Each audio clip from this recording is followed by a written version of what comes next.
All right, welcome everyone to episode 5. We made it halfway to double digits of the ReelTok podcast. I am Cam, along with my co-host and lovely people, George, Tyler, and Seth. I'm really excited to get into this one. It's not as big of an episode, but before we start, please make sure to like, subscribe, rate us on every different platform, YouTube, Spotify, Apple, follow our Twitter, follow our TikTok, follow anything you can. That really helps us out. We're trying to make this the best podcast we can. Please just give us any bit of feedback that would make this better. Do our mics sound weird? We think we've cleared that up. Does anything sound weird, or is anything wrong that we shouldn't be doing? Just let us know. We're trying to do the best that we can. But we'll just start off and get right into it. How is everyone doing? Seth, how have you been? How's the land across the pond? Everything good over there? All good. Very busy week for me, work-wise, which is quite nice because I do enjoy it at times. But no, pretty meh week. I went to see Crimes of the Future, which was just one of the weirdest films I've ever seen. I know everyone liked it. For me, it was just it was that weird. It was at the point of almost satire, which I think George said as well. I did not enjoy it either. It was very unusual, but I get it. I know people liked it. And then I went to see obviously Amsterdam, which obviously we'll speak about in a little while. But no, pretty good week, pretty standard for me. Good. Did Crimes of the Future just come out in theaters over there? Yeah, man. Like what, 7 months late or something? It's ridiculous. Yeah, I feel like. When did it come out? Like July or something?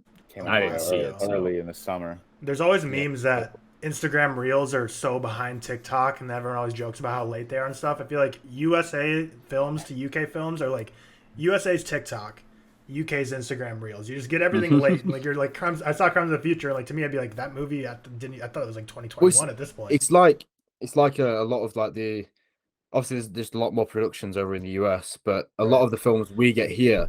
Do you know, for example, that film I told you about, The Quiet Girl? Yeah. Which I rated really highly. I don't think you get that for a while.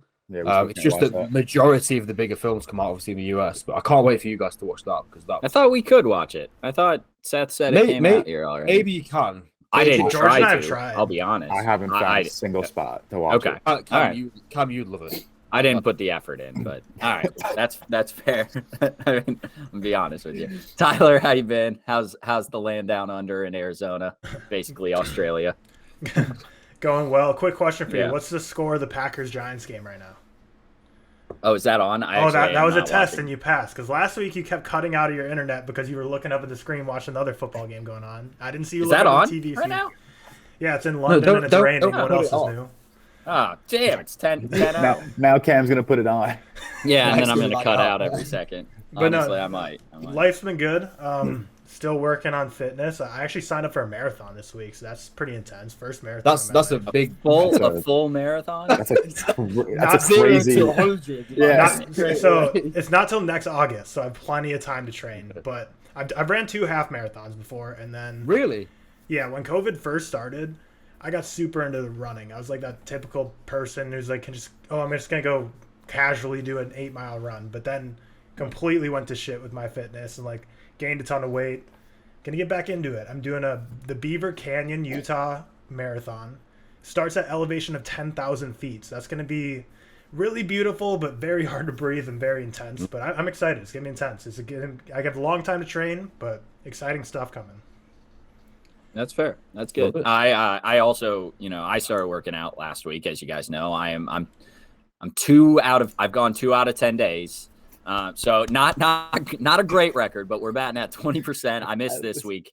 It's not bad if you're like an MLB batter, like 200 batting average. You're at least like staying on the team. It's not terrible. I was sick this week. That's what I'm going to attribute it to. I just every day my alarm went off at 5, and I said nope, can't do that. So I just went back to bed. But that's really all I got going on in my life. George is the big man on campus this week. George got to go to George went to New York Comic-Con, and now he's out in LA. So obviously he's in a bit different of a setting. I believe he was on the Raiders of the Lost Pod last night. So George, tell us a little bit about it. Yeah, setting is different because I'm recording from a hotel room. Work week, we'll start there, was pretty good. I had a 4-day work week because I took off Friday for Comic-Con. So it was a bit busy just trying to get everything settled before Friday. And then, me and Victoria went to Comic-Con on Friday, which was a blast, but it was the most overwhelming experience we've ever had. There were thousands of people there. And I feel like for a majority of the time, we were just kind of walking around aimlessly trying to find anything. It was fun. It was a great experience. Did you buy anything? I didn't want to buy too much because we were flying. I wasn't going home after Comic-Con before coming to LA, so I didn't want to shove shit in my luggage. I didn't want to like pack too much. So I bought 3 graphic novels. I bought 2 t-shirts, and that was about it. But if I were to have gone home after Comic-Con, I would have brought a duffel bag and just bought everything there. But Comic-Con was fun. I had the privilege of being invited by Amazon Prime, so I got to go to their Wheel of Time and Lord of the Rings panel, which was really cool. A lot of the cast members were there, just kind of doing Q&A, talking about their experience filming season 1 of both shows, and then we got a nice little preview of the season finale of Lord of the Rings. So, did you get to see it all? The whole thing, or just a preview? No, we saw the trailer, which I think releases today, actually, this morning for the season 1 finale. I haven't kept up.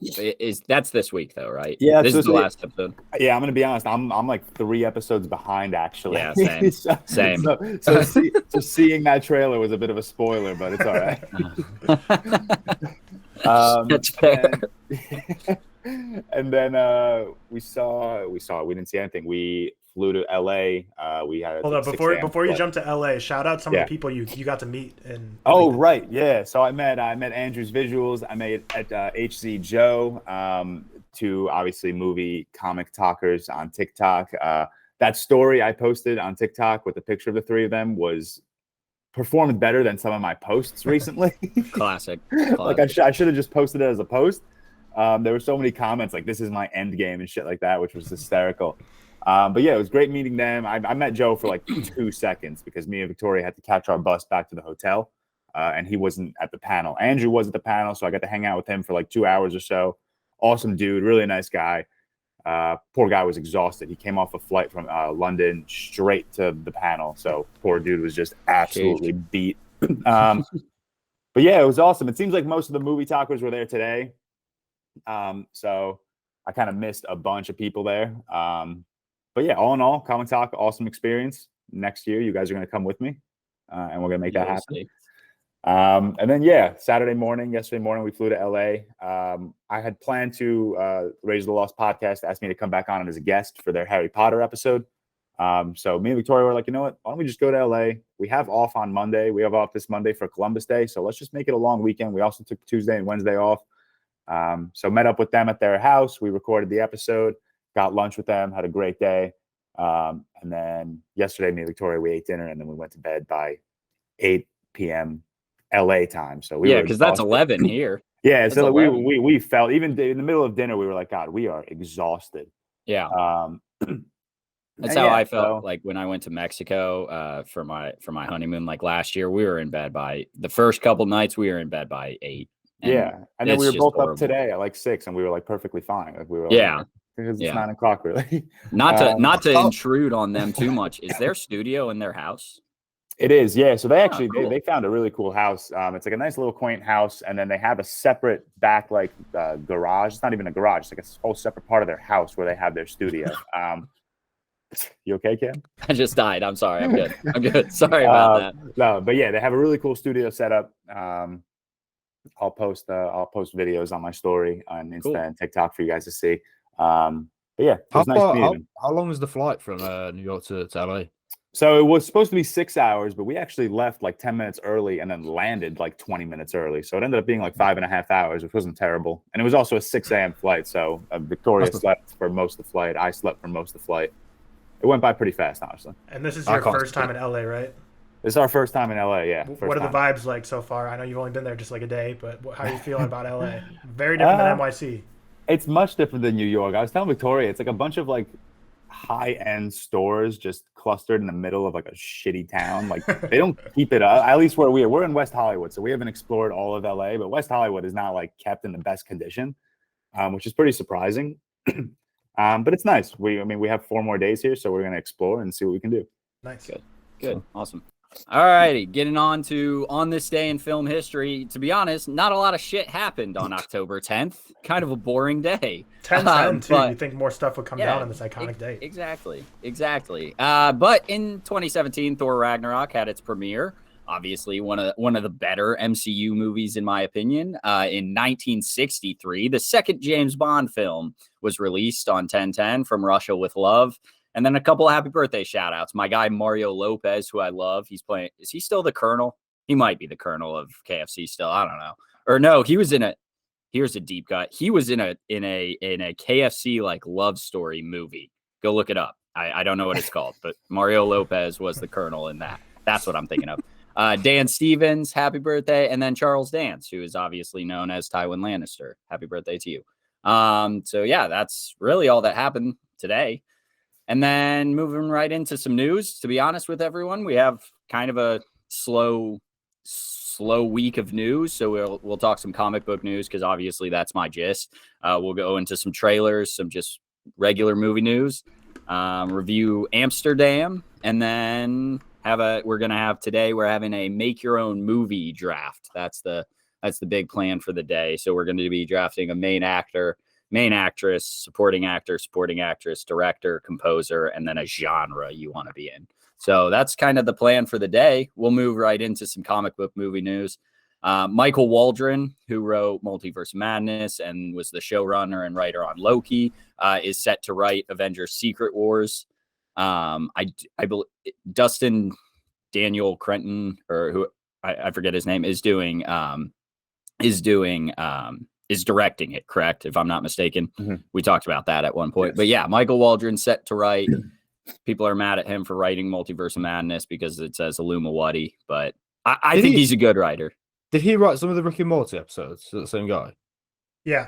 So his first credits on IMDb are Rick and Morty, and I was going to comment on that because I swear every time we say an MCU director is like or being written by someone, I swear Rick and Morty is always like their first. It's happened before, hasn't it? So it's like that's just the ultimate incubator for Hollywood writers nowadays, Rick and Morty, which makes sense. Like people really love that show. So it's very a good show. Written. Yeah.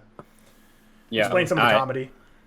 I mean, I'm excited for it. It's kind of like Russo brothers did a couple MCU movies and then just went on to do Infinity War and then Endgame. So it's kind of like they're just getting a guy they know. Russo brothers did Civil War and Winter Soldier. They did much better. All right. Movies. Actually, I'll be honest. I don't love Civil War as much, but that's crazy. It's just my. Yeah, I know. It's just my. Listen, at least they're bringing someone competent and with experience. That's what I'm happy about. That's fair. Civil War is great. Civil War is so good.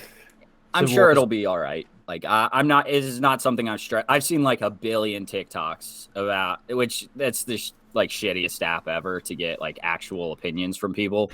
But just a billion about how like he's gonna suck and ruin the MCU and how everything sucks and God has left us. But it doesn't matter. It'll be all right. And then this is I fully believe this is not gonna happen. But a new Spawn movie is in development starring, it's supposed to star Jamie Foxx. It appears that Scott Silver, Malcolm Spellman, and Matthew Mixon are set to write this movie. Have you guys seen the original Spawn? I'm sure I watched that as a kid, and even then I knew that was a bad film. So bad. The same one. The really bad superhero film. It's just such a difficult screenplay to like translate to a movie. Like you can't do it. It can't be done. I think this is going to get the Gambit effect. Do you guys know what like happened with Gambit? Like, didn't they like greenlight a movie after Wolverine or something? Channing Tatum was going to play Gambit. Like Fox had it all in plans as soon as Disney. It was in like development hell forever. Channing Tatum like really wanted to play this character. As soon as Disney bought Fox, they said we're not doing that because that's stupid as hell. So. I fully believe this thing won't happen, but who knows? They signed some writers, so maybe, and I guess Jamie Foxx is going to be in it, so which is good. The Spawn is the worst comic book movie I've ever seen in my life. Really? It's a 1 out of 100. Oh my god! It is a 1 out of 100. It's horrible. You've seen a lot as well, so that's You've a big seen Yeah, statement. it's worse than Catwoman. It's worse than Is it worse than Fantastic. Elektra? It's worse than no. Elektra. It's worse than Daredevil. It's worse than the Shaq Steel movie. It's worse than there's one more that the Supergirl movie back. It's so bad. Oh, man. the Supergirl movie. Dude, it's so bad. It's bottom. It's 1 out of 100. Yeah, but I just want to if say, Marvel doesn't pick it up, Netflix will. They might, dude. Honestly, they might. Elektra and Daredevil don't deserve to be in the conversation with like Catwoman. Like those are bad Yes, they do. movies, but there's a different tier there. Electra, I mean, they're like. does. I rated Elektra- Elektra and Daredevil by like 0.1, but I think Elektra's terrible. Elektra, I have. No, at, they're like, bad 11, movies. and I have, like, a- Daredevil. I have at like a 20. Or Catwoman's a something, 2 so- out of or 0.2 out of 10 for me. So 2 out of It's 100. a 2. I mean, no, it's I a don't think I've 2. seen that one. Catwoman's a 2 out of 100 for me, so 0.2 out of 10, whatever. But I still think Spawn's worse. Like it's so bad. Is Catwoman the Halle Berry one? It's the very Oh my God. horny Epic Halle basketball Berry scene. movie. That Love whole that basketball. basketball That's got to be the worst scene in So good. cinematic So history. good. Oh, it's bad. It's really bad. Don't get me so wrong. bad. Spawn, I stand by is worse. I watched. Fun fact: I watched Spawn in a discount tire while I was getting I ran over a nail and then had to get my tire like changed. Watched brutal. the whole Spawn movie. Was there for like an hour and a half or however long. Sucked.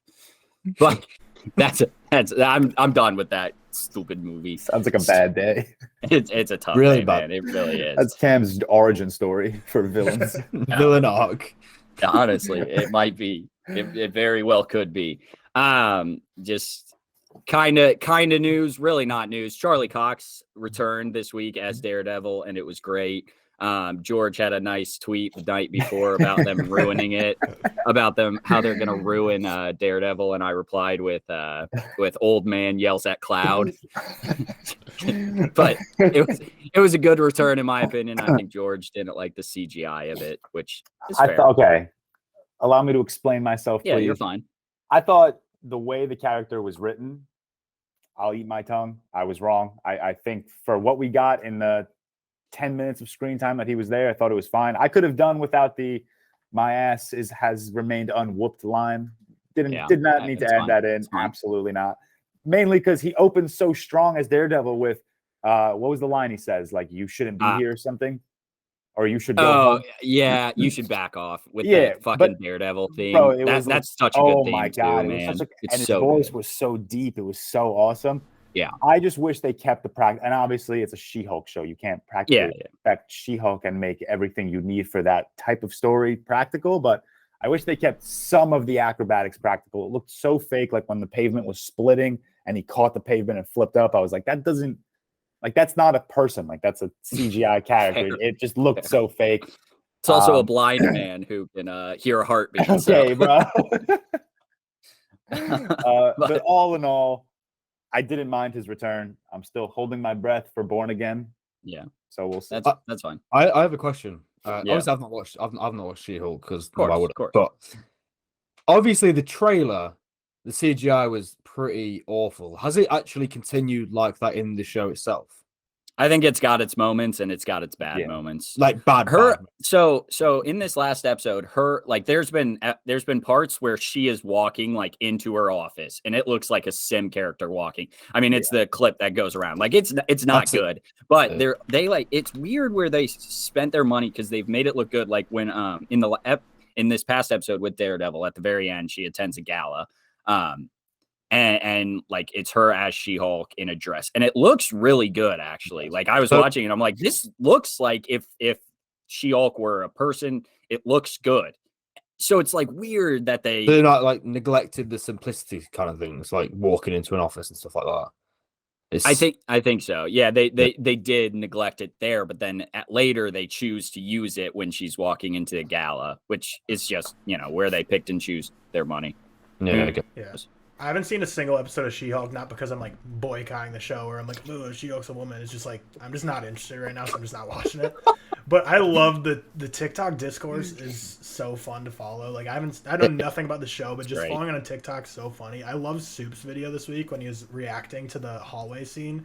Cause he was so hyped. He's like, oh, we're getting a Daredevil hallway scene. And he was going crazy. And then She-Hulk just drops in and kills all the guys. And he's like, Oh, okay. No, so there was a hallway scene, and I was fine with that. So that was kind of like the second, like, hey, we're about to get a hallway scene, but they actually gave us a real hallway scene, and people would have been real mad if I thought there was going to be some kind of joke where he like a door opens and then he kicks someone out of the door and someone goes flying and then he beats the I thought they like hold on it for 10 seconds, like this door opening, I really thought he was going to walk out and be like, hi, what's up, or whatever. And that I would have been like, hey, fuck this up. They've really messed this one up. But no, they have him like kick him out. And then, yeah, the like second time they like pause and there's like about to be a fight. She all drops down and just like beats the shit out of everyone because she could. I actually like that part. I didn't have a problem with it. I mean, like that's like it's like the difference of abilities. Yeah, and also like it's a She-Hulk show. Like we got like the quick hallway scene with Daredevil. Yep. Like they didn't want to spend too much time on him, so I didn't mind when She-Hulk dropped down. And I was expecting her to drop in way earlier and help him out. Honestly, yeah. I mean, that's fair. Matt Murdock got that dog in him. Yeah, both sides of the discourse have just been so fun to follow, though. Like the haters and like the defenders. People were mad recently. I just saw a lot of clips. People were mad when Jen wasn't in the She-Hulk mode. She got punched in the face, and they're like, she would have died from this. She would have not survived. And then people are like stitching it. And people are stitching it and showing Bruce Banner and Ragnarok falling from the sky when he's not Hulk and just landing and surviving. People are like, well, how come he survives then? Just like both sides. It's just so fun as someone who has no skin in the game to just see people fighting on the internet. It makes my day every day. I love it. Yeah. Yeah. I haven't posted about it like after episode 3 because I'm a defender of it, but one too many death threats. But I think I actually only got like one, but I was just like, I don't care anymore. I like it. I like everything Marvel though, so who cares? And then this week we got a new trailer for Black Panther. It doesn't really. Excuse me. No, we're not cutting that. We're keeping that. You just moved to New Jersey real quick for that. Yeah, sorry. Black Panther, Wakanda Forever. I was reading Wakanda too early. So yeah, we got a new trailer for that. I'm really excited for it. I think it looks good. What do you guys think? I watched Black Panther. You did. Finally. And I liked it. I thought it was I'm excited for the second one. What did you not like about it? I feel like you didn't like some parts. Yeah, cool. So very over the top at times. The dialogue was incredibly cringy, but that might just be Marvel. Who knows? It's Marvel. Specifically, Killmonger. Some of his lines were just like, come on. I don't think the story. No, I like to see. It's like his action scenes are great, and I like Michael B. Jordan. Like, how can a man be that handsome? We talked about this. So but like the music, the set design, the costume design, fantastic. I really get why everyone values it so highly. Story wasn't like revolutionary, but it didn't need to be. It probably landed in my easily in my top 10 so far, and I think I've watched like 23, so like maybe 7th or 8th. I think it was you through 23. How many you got left? How many do we have now? Can't be through. The next one is Ant-Man and the Wasp. But then he said he's watched all the Spider-Man, all the Avengers before starting. So I mean, he's not going to watch Hulk. He said no need. I might watch Hulk. Yeah, you might as well. I enjoy it. I'm some people actually told me to watch that. It's weird that Seth. I think you'll like the Incredible Hulk more than most because Edward Norton's in it, or is it just in general? It's because it doesn't fall into the MCU formula. You're not going to get ripped with you're not going to get ripped with Marvel jokes. It's like it was early on. It was early on before they made this Marvel formula. You say that though, but like whenever I do a Marvel review on TikTok, people like comment, or like a review on Letterboxd, people will comment like, "Wow, Seth actually liked a Marvel movie." I have genuinely only really just despised one film, and every other film has been average or above average. I've liked a lot of the Marvel films. I haven't got anything against MCU, so I don't know, man. Like, I probably would enjoy it. I think I'm enjoying it at the moment, and Black Panther made me excited for the second one and how they're going to go with it.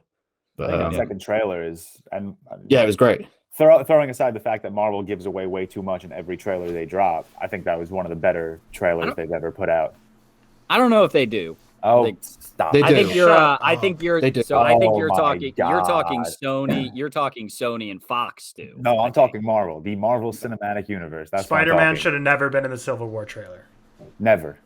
That was the dumbest decision ever. Never. I argue it probably made a lot more money, so it's probably a good decision. But I mean, I'm just saying. You probably want higher taxes so that politicians can make more money too.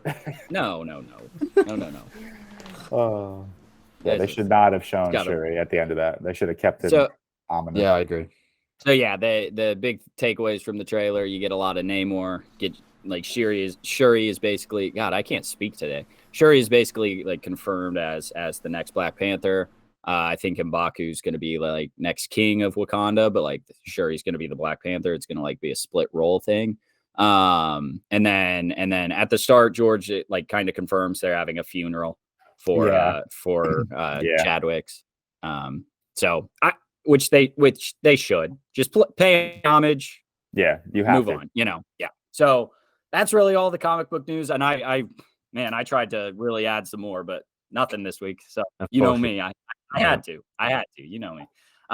This week we did, however, get a lot of trailers, honestly, and a lot of trailers that I'm like kind of excited for. So we'll just start off with the Violent Night, which starring David Harbour. It's an elite team of mercenaries breaks into a rich family's home on Christmas Eve, taking everyone hostage. However, they aren't prepared for a surprise combatant, Santa Claus, who is played by David Harbour. This is in the synopsis. He's about to show why this Nick is no saint. So that's great. That's so good. That's so crazy. I like that. Did you guys watch this trailer? Yes. Yeah. Okay. So dumb. They had a screening of this for some reason at Comic-Con Friday night, which was so funny. But why didn't you go? We had like a reception at the hotel after with the group. I wish I could have gone. We love that shit. I want to see this movie so badly. Yeah, same. Like, it's intriguing. Like that. Like you're coming from the screenwriters of Nobody and Nobody's good. I like Nobody. Some other action movie that was Bullet Train. Victoria, shout out Victoria for giving me that one. Bullet Train and Nobody, which are two great movies with fantastic action. David Harbour is a pretty decent actor who I think is going to play this, I guess, douchebag Santa Claus pretty well. I'm excited for this. I have to be. I think it's quite a good casting, actually. I can imagine him playing it. Like, yeah, he does fit that kind of, like, you can imagine it, can't you? I can imagine him playing like an actual Santa Claus, like not only like a, this Nick ain't no saint Santa Claus. Yeah. Actual. They do say during the trailer, I think it's like, I'm gonna deck these halls or something like that. And then there's one more about it's something about seasons beatings. So that just, there's no way this movie's above a It's not taking itself seriously though. It knows what it is. Like, I guess you gotta have one foot all the way in one side of the other. Yeah. That deck these halls. If like any joke like that was made in a Marvel trailer, people would lose their minds. But in a Violent Night trailer, it just works. Yeah. Have you seen how it's seriously though? Yeah, have you seen how it's open on Letterboxd? No. How's it doing? Okay, bear in mind it's only got like 200 ratings so far, because obviously probably still the screening. 3.7. So it's so electric. I mean, that's gonna drop to I mean, it could be like really good action, but it's a comedy. Like it's not marketing. It's not something serious. I feel like this is a George film. To be fair, it's not listed as a comedy. Stupid. It is on Letterboxd on the genres, so I mean they're a bit weird about that. I'm gonna love this film. I'm gonna absolutely love this movie. Okay, never mind. IMDb has it as a comedy. It's gonna be Smile all over. That's what it'll be. Speaking of the Letterboxd scores, though, and I'm not saying this is the case here, and I don't even know how you would make this work, but you should not be able to review a movie unless you've seen it. I know it's like impossible to do, but I hate when movies get review bombed. Movies that have like Harry Styles in it or anything like that's just gonna get super good reviews before anyone even sees it. People like on Letterboxd be like, just giving this 5 stars because this person's in it. It's like you have to watch the film. Like you need ticket receipts, ticket stub, your Netflix queue history to review a movie. Just because it's so dumb before a movie comes out, people's perceptions are altered because something's review bombed, which sometimes rightfully so. Like movies. I'm not going to say review bombing is the way to do it, but if someone's an asshole piece of shit, I can see why people would not want to see the movie. But if you're going into a movie like, wow, this is already a 4 out of 10 on IMDb with 30,000 reviews, this is probably going to be shit. And it's like, you don't even ever give the movie a chance in that. Well, when I was doing a live, like a couple months ago, whatever, I remember someone asking me, they were like, "Oh, does Letterboxd know if you're lying?" And I was like, "Maybe he's onto something there. maybe it's the thing they." What do you mean doubt it? Of course they don't. Yeah, there's no way. The fucking Letterboxd agent's gonna come to my house and arrest me because I rated a movie without seeing it. I agree with you, Tyler. Someone put a review for Babylon already. There was no rating; it was just a review, and the review literally said like, "I'm labeling this a masterpiece already" or something. Of course, Oppenheimer's got loads of them. Really? Yeah, it's got loads of them. I believe it. I'm about to be one of those people. Of course. That's why Ratatouille has such high scores, because people just they keep making accounts and they're just putting 5 stars. Seth has 14 burner accounts just rating. Wait. It's a 4.2, isn't it? Yeah. Yes. What did you rate it? 4.5. I have it a 4.5. What are you talking about? You rated it higher than the average then. Well, inside out, I have it. Inside out, I have it a 5. So that's the same. You can't. You're one of those people. I'm not saying it's bad. It's just not number 1. All right. I don't think it's number 1. It's number 2. I love that Josiah also Spirit had Away, number 1. Although, right, I will say I hold a lot of sentimental value towards Ratatouille. So it's one of those. It's just personal collections. It is what it is. Like Into the Spider-Verse for you. That's it. Shout out that new film trivia challenge. Shout out Josiah for that. Yeah, that looks fun. Looks fun. Incredible. Talking animation. Moving on. This is the big trailer from the week. The most clickbait trailer probably is Super Mario Bros. It's releasing April 7th, 2023. It's based on Super Mario. I'm not going to read a synopsis, but the big thing is we got first look at the old Chris Pratt doing his Mario voice. And I didn't hate it, to be honest. A lot of people hated it. I didn't hate it. He says 11 words and people are losing exactly. That's 11 words. Film culture, isn't it? Yeah. People are losing their I'm going to take the opposite side of you guys. Just for a little discount. Like, I normally don't care about stuff if they take a deviation from the comics or source materials, but it was jarring when he just talked like a pretty normal dude. Like, he has a little bit of Italian in there. There's no way you're gonna get Chris Pratt in the studio going, "It's me, I'm Mario." You know, like he's just not going to. And I'm gonna probably piss a lot of people off. I don't give a fuck about Mario at all. Mario, no, you're a Mario guy. I'm not a Mario hater, but like I just couldn't care less how they adapted this character to the thing. They could have put Robert Pattinson from The Lighthouse in this movie as Mario, and I would have been fine with it. Like I just could not care. I'm looking for the visuals. The visuals are the most important. I don't care. Like visually, it does look good. Yeah. I'll be honest. Go ahead. You can go, Tyler. No, you got it. Well, it's like if you're gonna make a Super Mario Bros. Trailer, you couldn't have really made it more epic than that, in my opinion. I thought like it was a good trailer. Yeah, it was. It looks fun. You get Jack Black's Bowser, and he was at Comic-Con, right? He was somewhere. Was it Comic-Con? He was like doing the full voice. Yeah, they had like the Javits Center in New York is like full of its different levels. So level 2 is like the showroom, which is where like all my comic TikTok videos came from, where you saw like the posters and just like that's just where everyone goes to walk around. Top floor was like this. It was like Cosplay Central or something, where you just kind of go and take pictures with cosplayers. And then the bottom floor is where all of like the co-ops, the photo ops, and the signings. So like Christopher Lloyd was there, Sebastian Stan was there, the guy who voiced Squidward was there, and I'm pretty sure that Jack Black was there at some point throughout the day. I have no idea. I saw clips of him. It may have been from like Nintendo's panel or something. They had something going on this week, I think, but he was like full on doing the voice.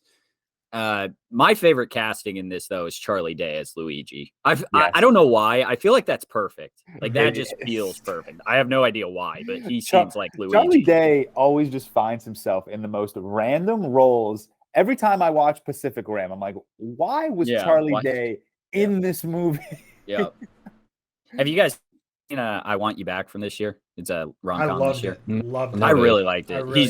He's great in it. He's very funny. But yeah, it's on Amazon Prime. It's a good movie. Go watch it. Good rom-com. So that's Super Mario Bros. Moving on. Wait, one more comment on Super Mario Bros. Is it off or weird that I would have preferred live action? Yes, because they've already done that. When did they do that? Yeah, they did it with way back in the day. I gotta look it up. I think he's right, actually. Yeah, have you never heard of this movie? No, I'm kind of happy I No, did. it was Oh my God, 90s. Was it 1990. 90s?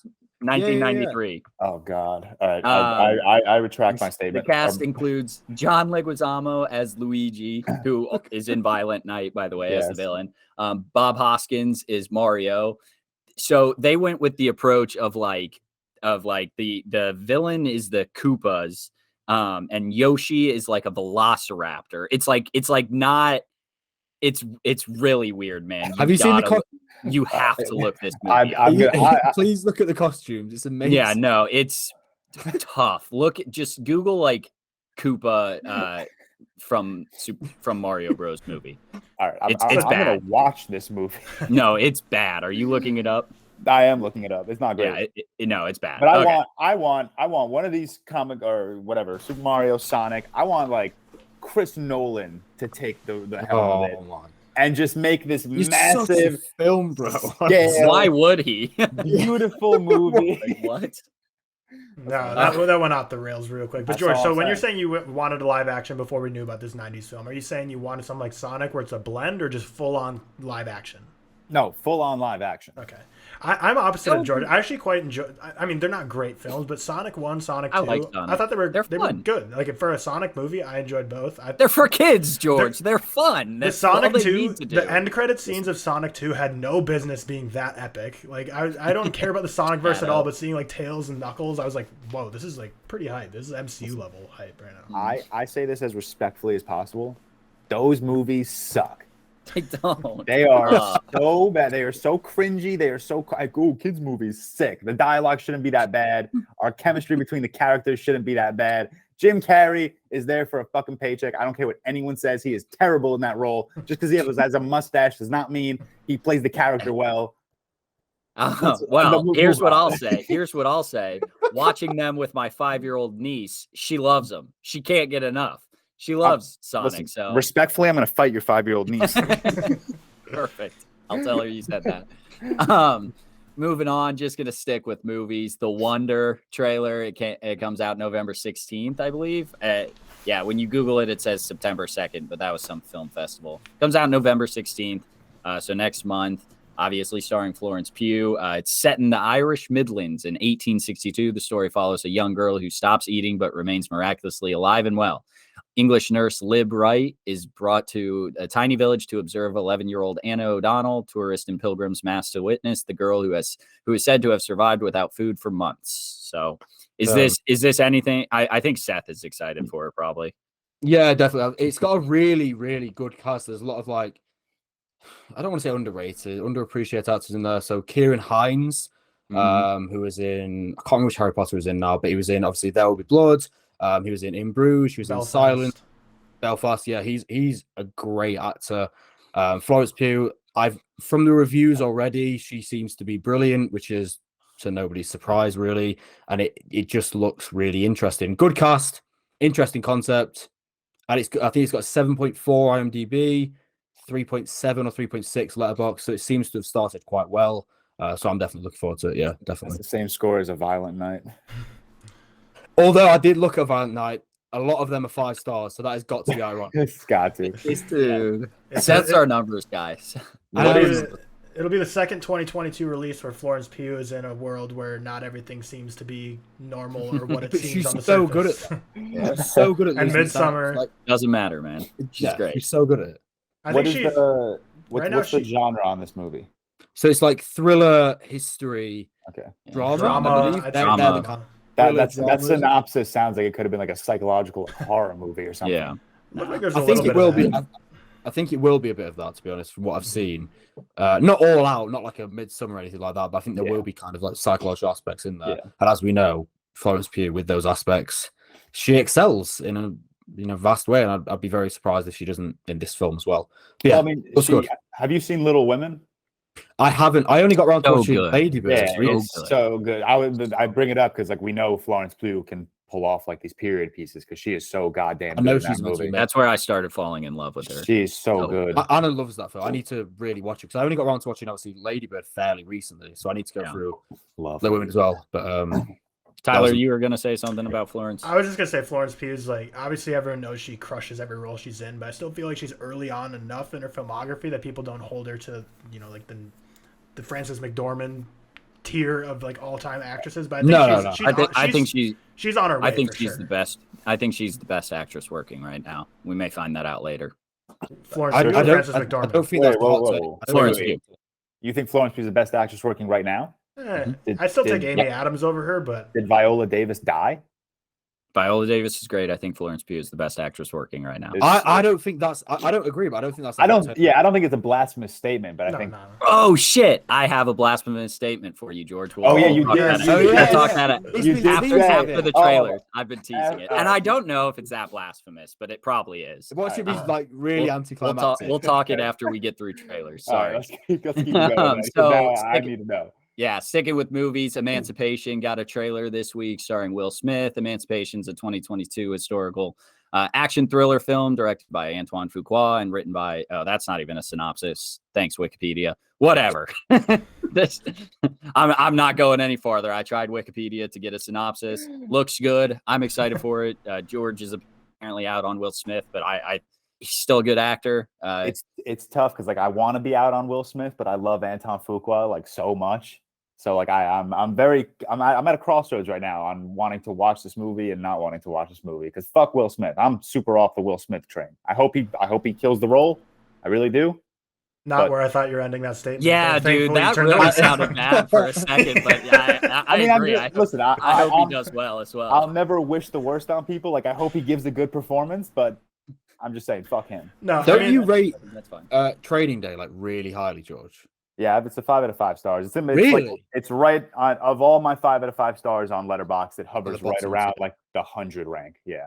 Yeah, it's like a 4 out of 5 for me. Yeah, I think Emancipation looks good. It looks very Oscar baity. I feel like at this point, Will Smith's career with like Concussion, King Richard, and now this, he's just kind of just swinging for Oscars at this point. Man. Yeah, I know, but I'm just saying, I feel like the only roles he's looking like his days of After Earth Oscar are gone. bait. He's only looking for Oscar bait roles at this point in his career, which George hopes he never achieves.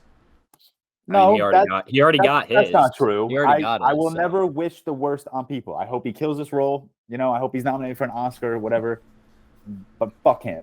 He's a piece of shit. No, you know what would be perfect for George is if he wins an Oscar but gets moonlighted. Like at the Oscars where they say, Will Smith, you won. And they're like, wait, crap. La La Land didn't win. It's actually Moonlight. That would be great. I would fucking love that. I forgot about that. That was funny. What's the release date on Emancipation? I can't remember. It's next month, right? It is I just had it. I'm so sorry. It's on Apple TV Plus. It's December 2nd, so in a couple months. And here's a little Twitter plug. I just posted our full review schedule. It's on there. Go look at that. It's on Twitter. Yeah, go us. At ReelTok Podcast. Yeah, at ReelTok Podcast. And then the Banshees of Inisherin. Seth, where am I at with that? I'm not Irish. We established close enough, man. It's closer than me.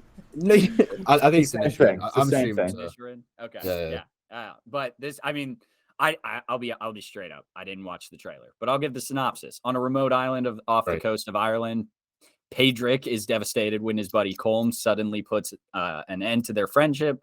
With the help of his sister and troubled young islander, Padraig sets out to repair the damaged relationships by any means necessary. However, as Colm's resolve only strengthens, he soon delivers an ultimatum that leads to a shocking consequence. From what I'm seeing, this looks like a dark comedy. It's directed by the guy who did In Bruges, if I'm not mistaken. Great dark comedy, starring Colin Farrell, Brendan Gleeson, Barry Keoghan. Barry Keoghan. This is top 3. Of my most anticipated movies the rest of the year. This is top 3 for me. I've been excited for this for ages because I love In Bruges. I think it's fantastic. Yeah, it's so good. So good. But yeah, very excited for this one. I love Colin Farrell. I feel like Colin Farrell's filmography, people in the mainstream, people who don't watch movies as in-depth as us know Colin Farrell from Daredevil, from the Fantastic Beasts series, from Horrible Bosses. But throughout his entire career, Batman, but I feel like maybe I don't even know if they recognize him from Batman.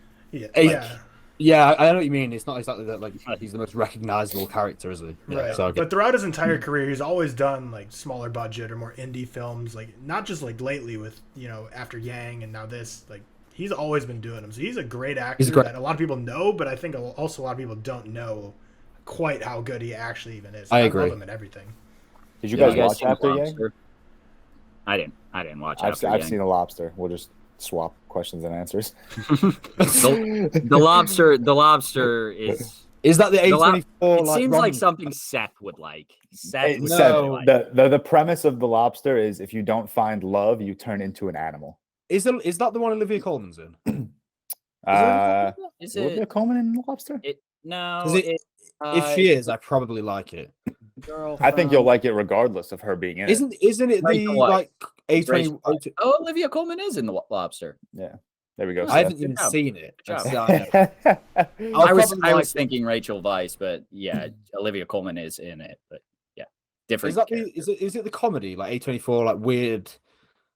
Like I would not spoof? necessarily call it a comedy. I'm sure it's got like funny elements, but it's really a bummer of a movie. That's probably why Letterboxd put it as comedy. Because if there's one like little remark, it's got like one joke. Letterboxd genres suck. It's kind of fun. It's like funny in the sense that it's like these people's lives suck, and we're gonna make a couple jokes about them.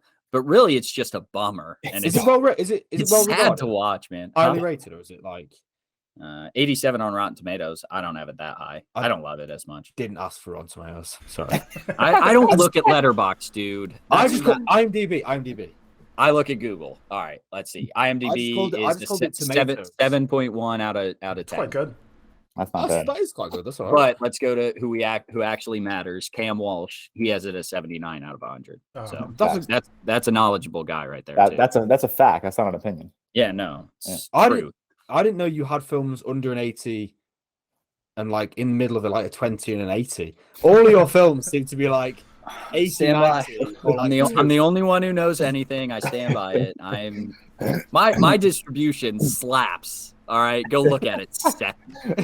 You extending your name. All right, sorry, we are off topic this episode. That's probably all right. Getting into some TV shows. We just got a trailer. Was it last night or this morning for Wednesday? New Netflix Addams Family TV show. It's starring obviously Jenna Ortega, who's having a great year. What's his name just got cast as Uncle Fester, and I said it in the chat last night, and I can't remember it. Yeah, Fred Armisen, which is interesting. It should be good. It's the Addams Family. I'm not going to read the synopsis. If you don't know the Addams Family, watch the Addams. Yeah, that whole thing. Any opinions on this? I'll watch it. Yeah, I watched the trailer. I don't know if anyone. I think George has seen the show, but Umbrella Academy. I got such strong vibes of from Wednesday as Umbrella Academy in terms of the costume design, the way it's shot, the way it's directed, the color grading. It just looks like Umbrella Academy. Obviously, completely different stories, but that's the vibes I got when I watched the trailer. I was like, oh, this feels like Umbrella Academy. That trailer slapped because it had is it Fade to Black? Yeah, it had like an orchestral like Fade to Black by Metallica. I think it is. I could be thinking of the wrong song. I'm not going to listen to it to figure it out, but very good score in the background because it kind of played in with the like dun. Yeah, like it really cool score. But that's all I took away from the trailer, to be honest with you. And any other thoughts on it? Not really a whole lot there. I mean, Jenny Ortega is a queen, and I'll watch anything she's in. Yeah, I agree. And then next up, Blockbuster, Netflix show as well. It's just about Jimmy Woo. Oh, God, Cam, I can't talk. Randall Park, Jimmy Woo's his MCU character. I'm so sorry. And then Melissa Fumero. They're operating Last Blockbuster Video Store. It seems like it's a workplace comedy. It's written by the same people who did Brooklyn Nine-Nine as well as Superstore. Could be good. I like situational comedies. I like, I do. I tend to like them. So. Yeah. Will it be as good as The Office or Parks and Rec or, Friends, Tyler? Who knows? Probably not. Friends is great. Let me just get that in the top tier. Friends high tier. I do love Friends. I think that Blockbuster thing is hysterical because it's kind of like a massive fuck you to Blockbuster. Yeah. Because Netflix basically asked Blockbuster to purchase them. And then Netflix basically put Blockbuster out of business. Yep. Have any of you been to a Blockbuster? Yeah. Like in my life, yes. Yeah. Okay. I don't know. That's a question. That's a genuine question. Like people nowadays, I don't know. I don't remember going to. They closed down when I was 13. Right. I don't think I was in my double-digit ages when I went to Blockbuster. I think it was always when I was 9, 8, 7. If you're in your mid-20s, you've probably been to Blockbuster. Yeah. I'd say. Blockbuster had good vibes. I liked it a lot, but also I like sitting on my couch and just clicking a movie instead. So, I prefer it now. Don't get me wrong. It was good at the time. So that's coming out next month, November 3rd. Looks all right. The most anticipated TV show like that we've gotten a new trailer about it. I'm excited for this Velma series. It looks like the Harley Quinn show. It's like an adult Scooby-Doo adult mystery gang, but I did see a quote that like there's no Scooby-Doo because Scooby-Doo is what makes that show that movie and show like a kid's show. Yeah, so I'm excited for this. It's got a good cast. It's Mindy Kaling as Velma, Glenn Howerton as Fred, Sam Richardson as Shaggy, and then Constance Wu as Daphne. I'm excited. I'll probably watch it. I have not watched the Harley Quinn show. I don't know if you guys have, but that was a thing, to be honest. It's on HBO Max. It gets good reviews. It's like an R-rated. Yeah, I recently started the Harley Quinn show, and I do recommend it. It is pretty good. Yeah. I think it looks interesting. I'll probably watch it. And I don't know if you mentioned, but it's an animated TV show. Yeah. Animated. I'll just bring up the elephant in the room. No one needs to be bonked over Velma for this show. I will be, though. Yeah, I probably will be. I mean, people thought it when they saw the trailer, because everyone knows how Velma's been portrayed in movies, and they're like, it's kind of the same with that they did with Lola Bunny and Space Jam for 2021. I haven't even watched that. That's all. You haven't watched the new Space Jam or the original? No, I loved the original. I've not watched the new one. It ruined everything for me, I feel like. The reviews are terrible. I mean, they both suck. No, the original has that. It's called Spade. It's not a good movie. So the original is not a good movie, but I really like it. That's fair. That's fair. I don't think it's got good nostalgia. I said it. Wait, what did you ask? I was going to say, did you guys ever watch Magic Mike, the basketball one as well? Like Mike. The kid.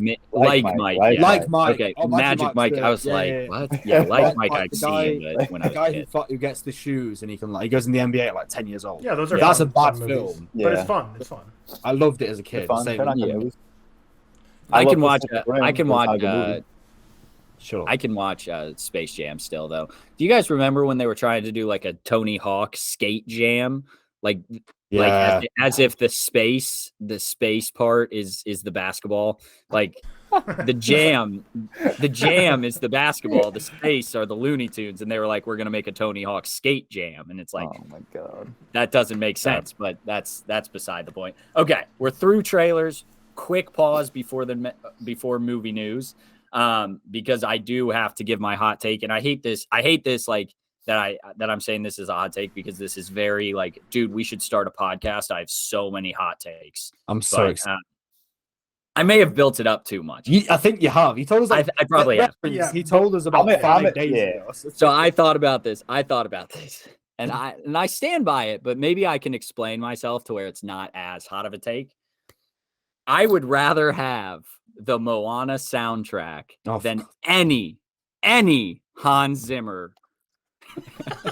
I'm sick Hans of Zimmer you about Moana. I'm so sick of it. No, can George come back so I can explain? Can George? Can I explain why I think like I can maybe make this sound less bad? This is my last episode on the ReelTok podcast. I would rather listen to actual music, like singing, than a score. I think you are wrong. Respectfully out of your mind.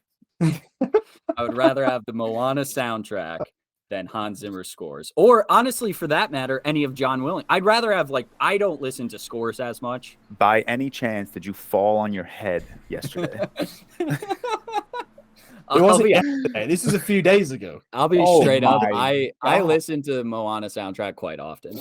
Moana, you're obsessed with that film, dude. It's so good. That's why I listen to like the Lion King soundtrack. Like, do you guys have like a Disney playlist? Like, you just said you listen to the Lion King soundtrack. Hans Zimmer. No. So like the actual music. But yeah, okay, that's fair. Not like the score part of it. But yeah, you don't ever get in like a mood where you're like, I want to just have some nostalgia and never in my life. Nope. No? Okay. Nope. Can I just tell all the classic film listeners that Cam rates Moana higher than Come and See? Mm-hmm. I hope that'll upset people. And Interstellar and Joker. Mm-hmm. What Joker? You got And- oh my god! Get And outta wait, here, let man. me Oh see my something God. real quick. Get Let outta me here. check something real quick because I might Being have one Joker other with one. them too. Can we Oh, actually have an episode where Cam just goes through every movie Every he has film. rated higher above Interstellar? It's that a would be lot, amazing. man. It's a That lot. would be God, amazing. my 'Cause- computer's being slow. Okay, so I have Moana Here we rated go. higher than Prisoners as well. That's an arrestable crime. I have I don't Moana love rated Prisoners and higher Prisoners. than Pulp Fiction. Oh, really? Prisoners is the one that's going to offend me the most there, though. I know. I don't think Then- anything will offend me okay. as much as Prisoners. Then great. We can also go like Grand Budapest Hotel, That's Manchester by the disgusting. Sea, That's horrible. Inside Out, George. How do we have this dude on our podcast? I I'm don't just know. so man. MCU fanboy of him. How- Like, all these how is this statements allowed? explain so much about how he just loves the MCU. So much. Moana made a better movie for what it was than what Her did for what it was. Yeah, Her.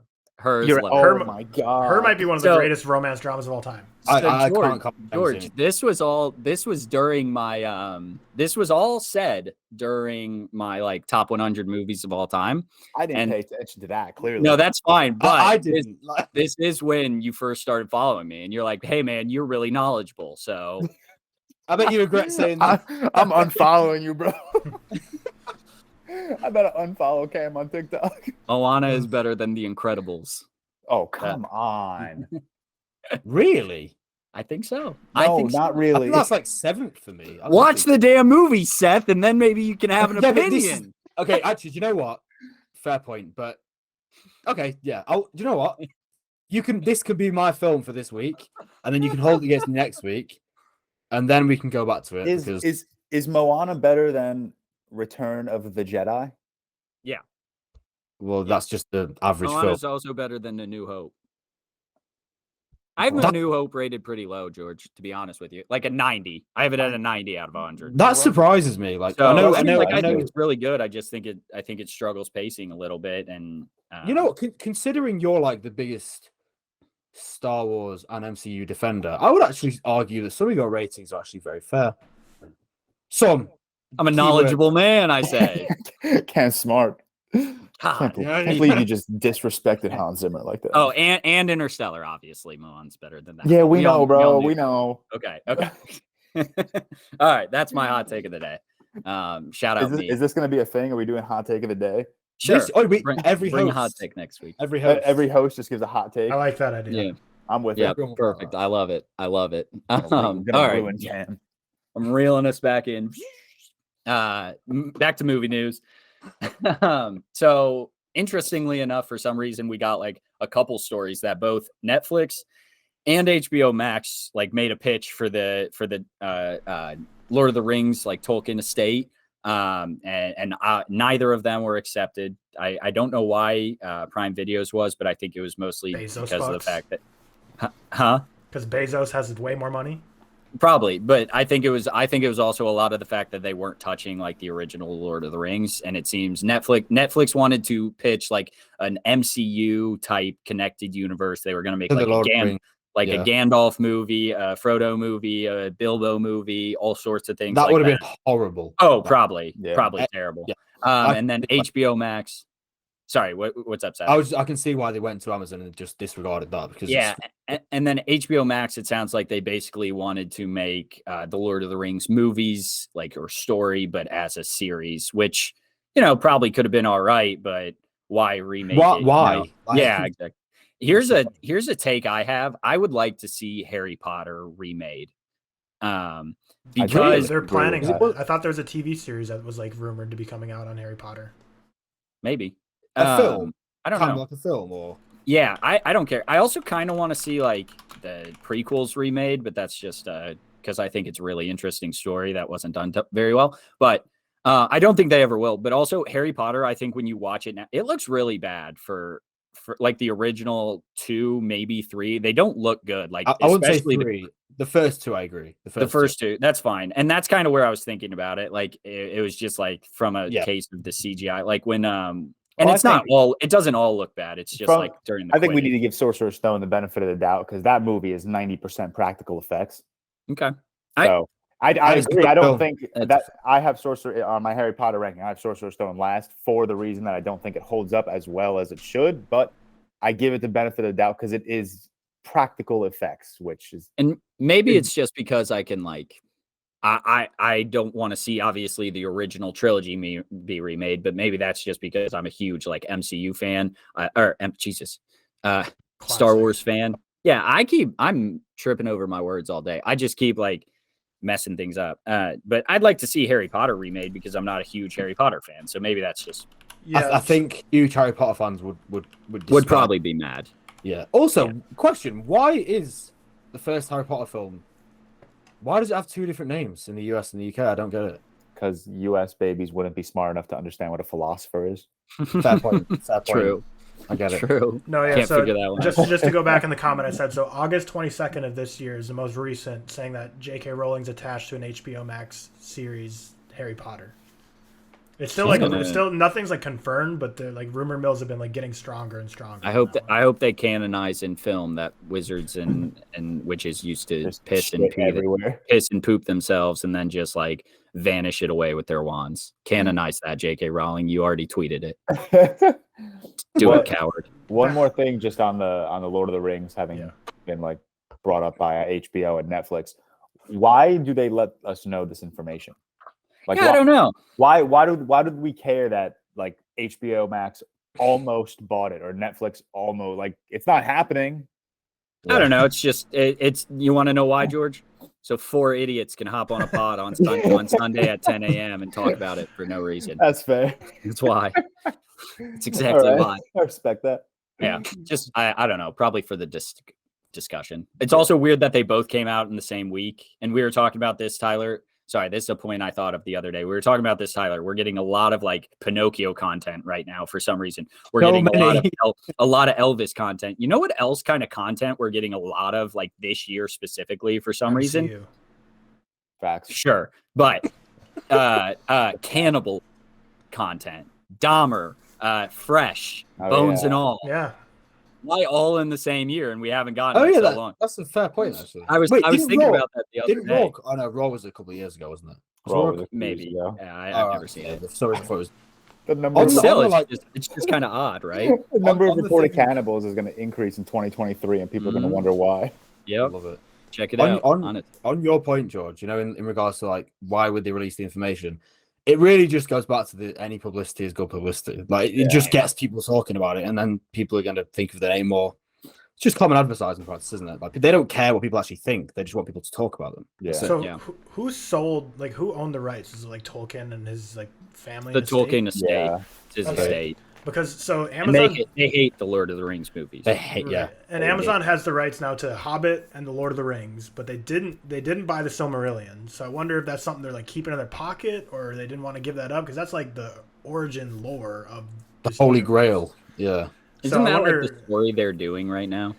No, I don't they don't own any of the IP for the Silmarillion, so none of it's canon. That's why I thought they were making all those changes to it. But okay, that's why a lot of people are mad. Yeah, I think so. Okay, because they don't own it. Okay. But I thought this story was like kind of what was in it, but it was like a little different. Doesn't matter. That it's weird. I guess you are holding on to it. It's completely adapted because they don't own anything, of it. Really.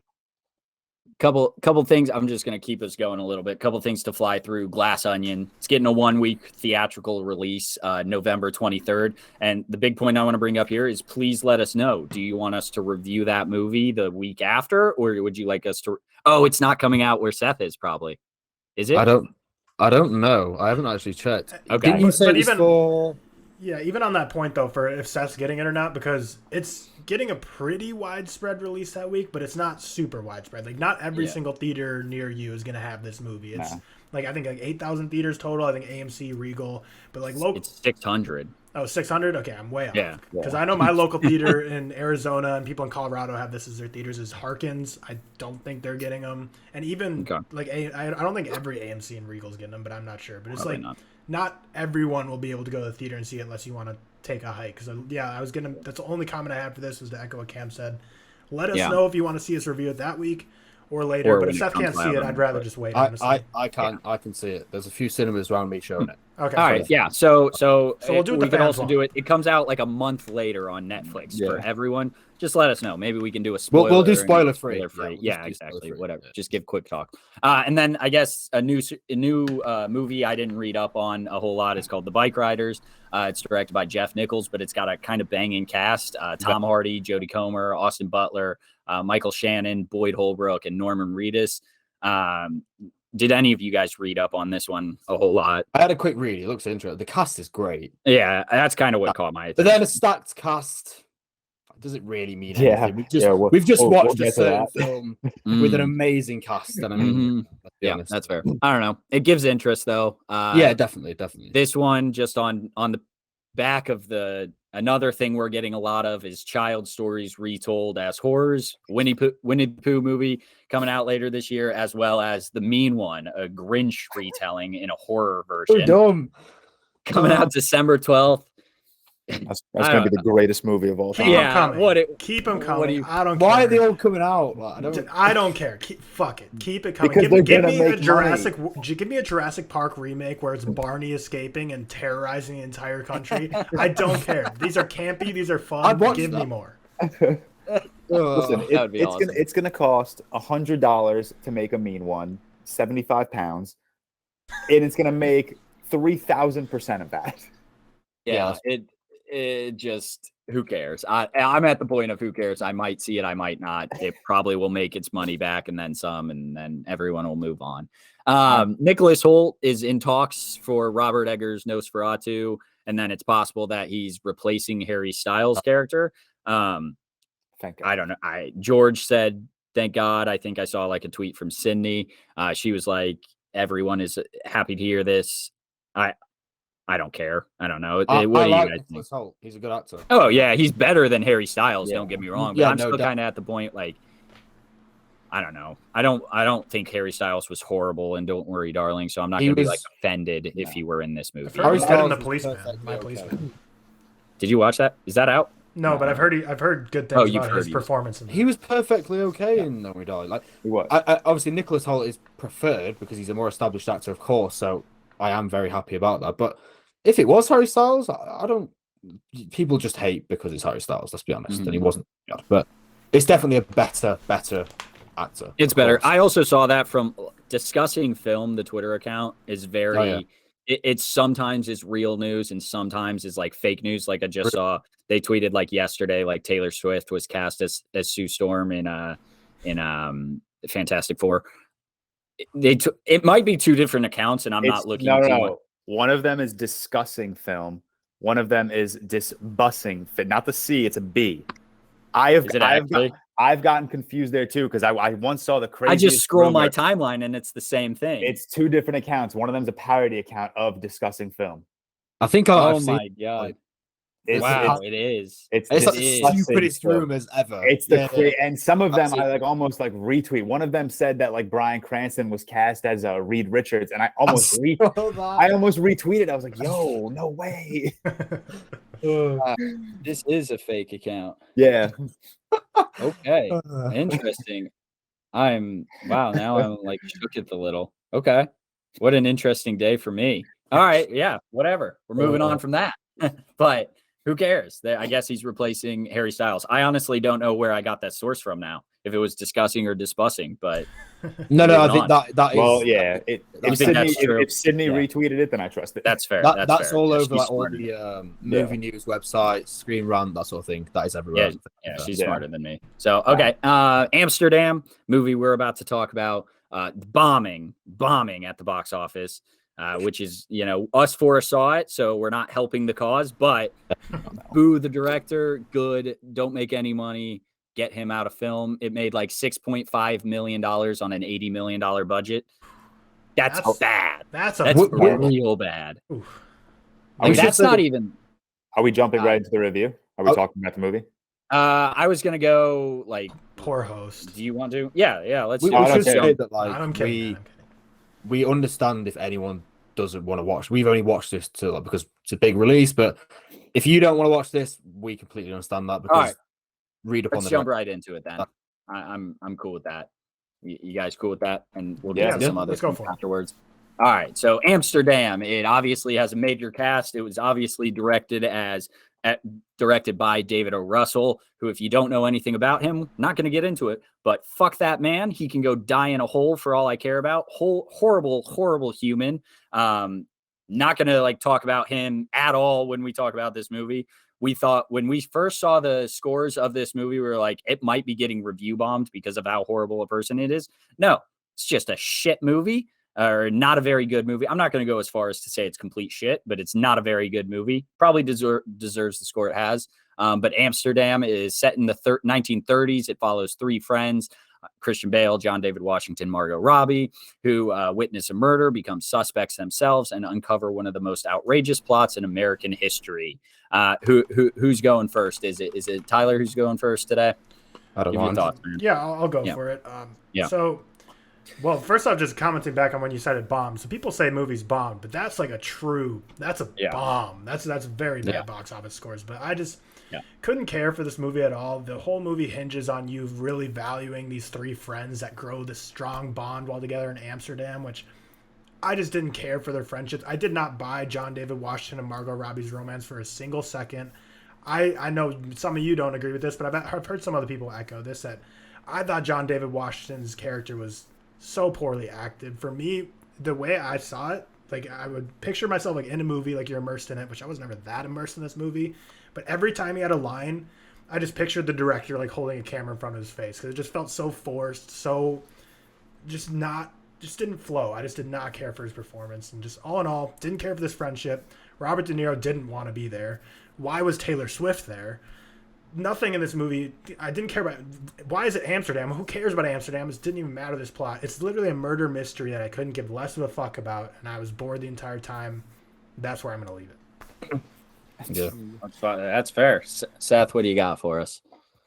I mean, when I watched it, like again, I thought it might be a review bomb, so I went into the first half an hour. In fairness, I was genuinely quite intrigued. Potentially thinking, okay, maybe this is actually all right.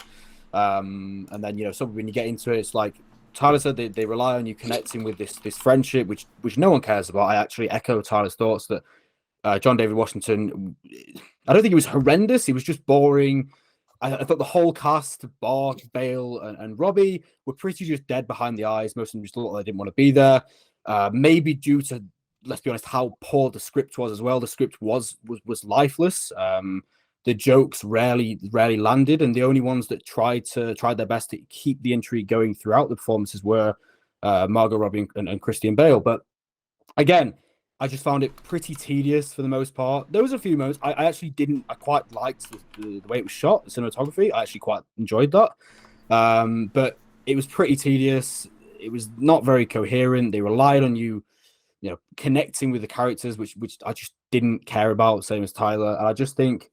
Yeah, it was just boring, a bad script, good shots now and again, but overall dead behind the eyes performances, and it was just. Tyler, I think you gave it 1.5 out of 5. Yeah, I give it I give it a little bit more because I give it a 2. But yeah, it was just a very below average film for me, definitely.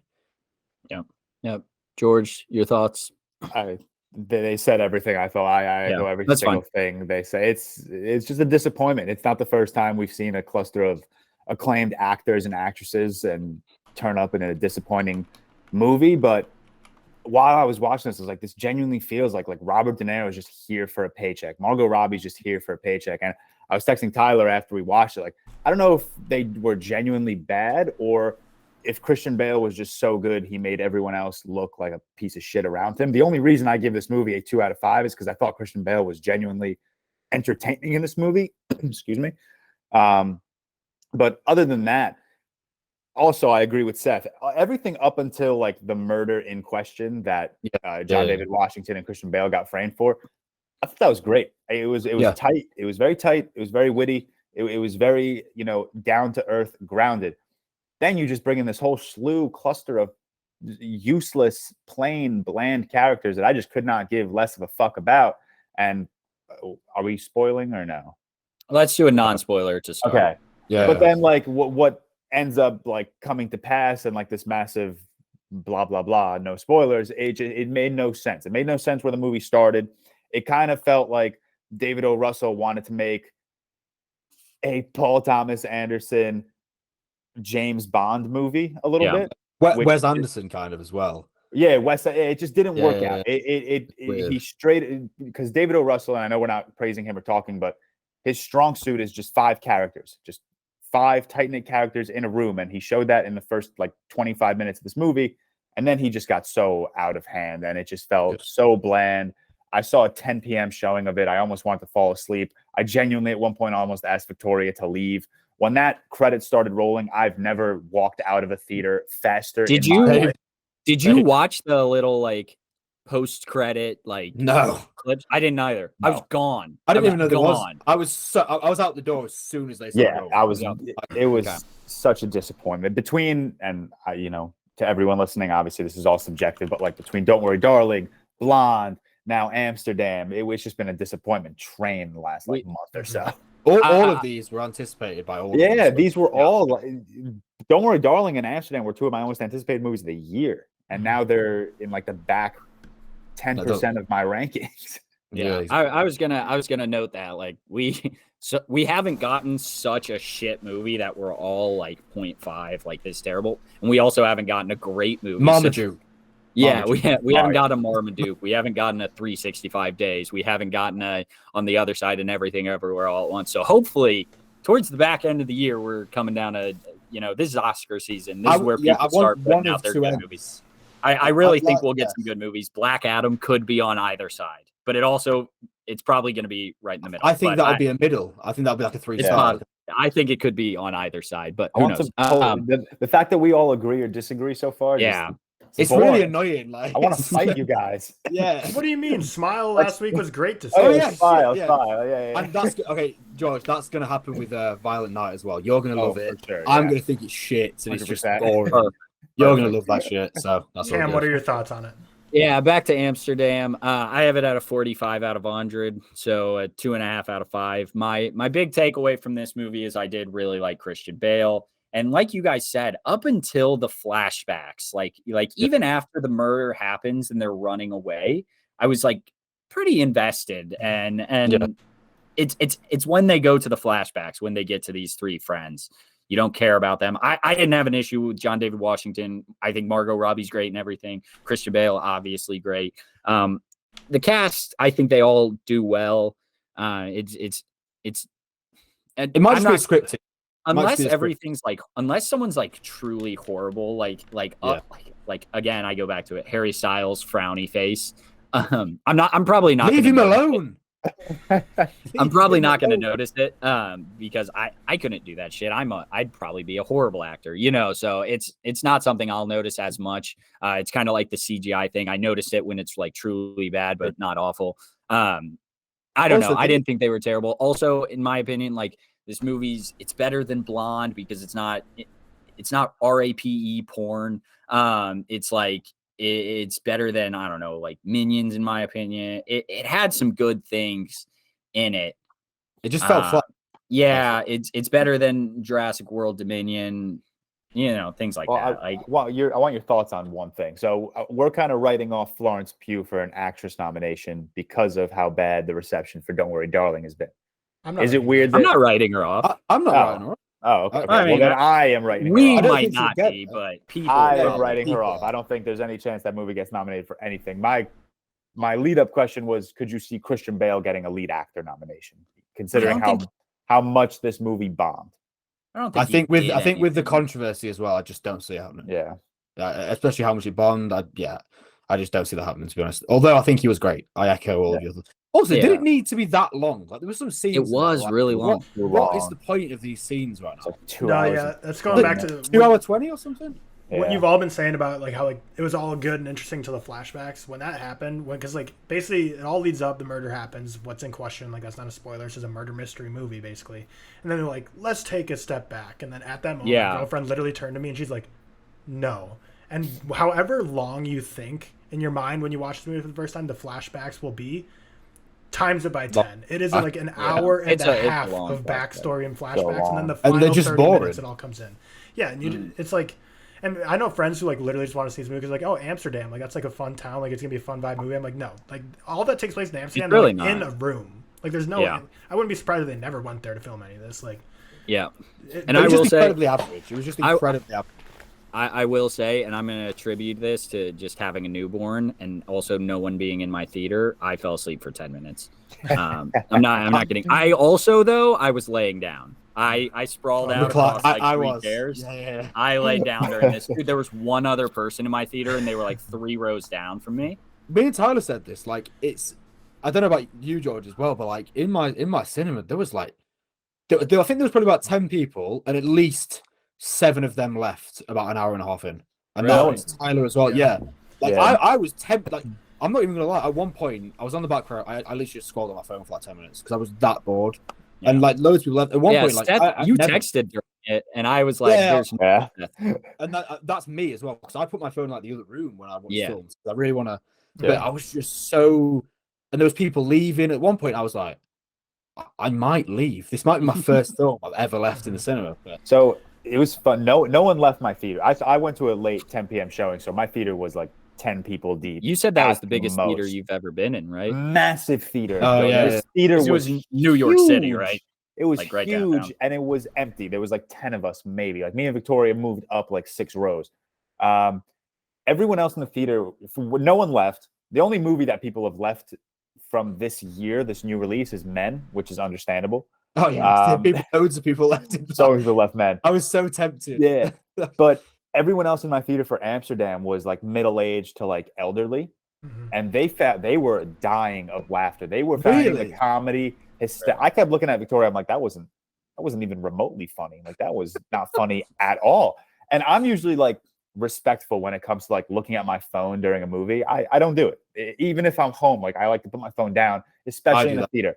I probably check the time every 10 minutes. That's how you know a film's bad, if you're checking how long it's been on for, like 4 times. I definitely I wasn't on my phone. I wasn't like scrolling Insta or TikTok. I just kept checking the time. I was like, I need to get the fuck out of this theater.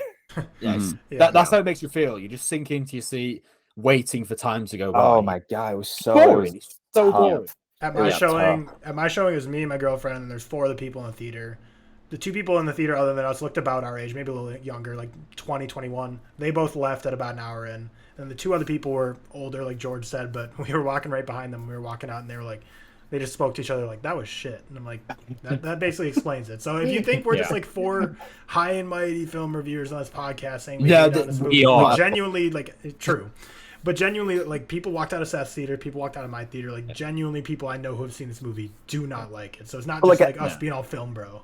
At the same time, this is like a type of like pretentious film bro-y movie that we probably should have liked. True. Yeah. I liked some parts of it, like I said, but it's just it's not all there, and it is slow and it's boring. And my last question before we can probably get into spoilers soon, but like, is this the best cast in the worst movie?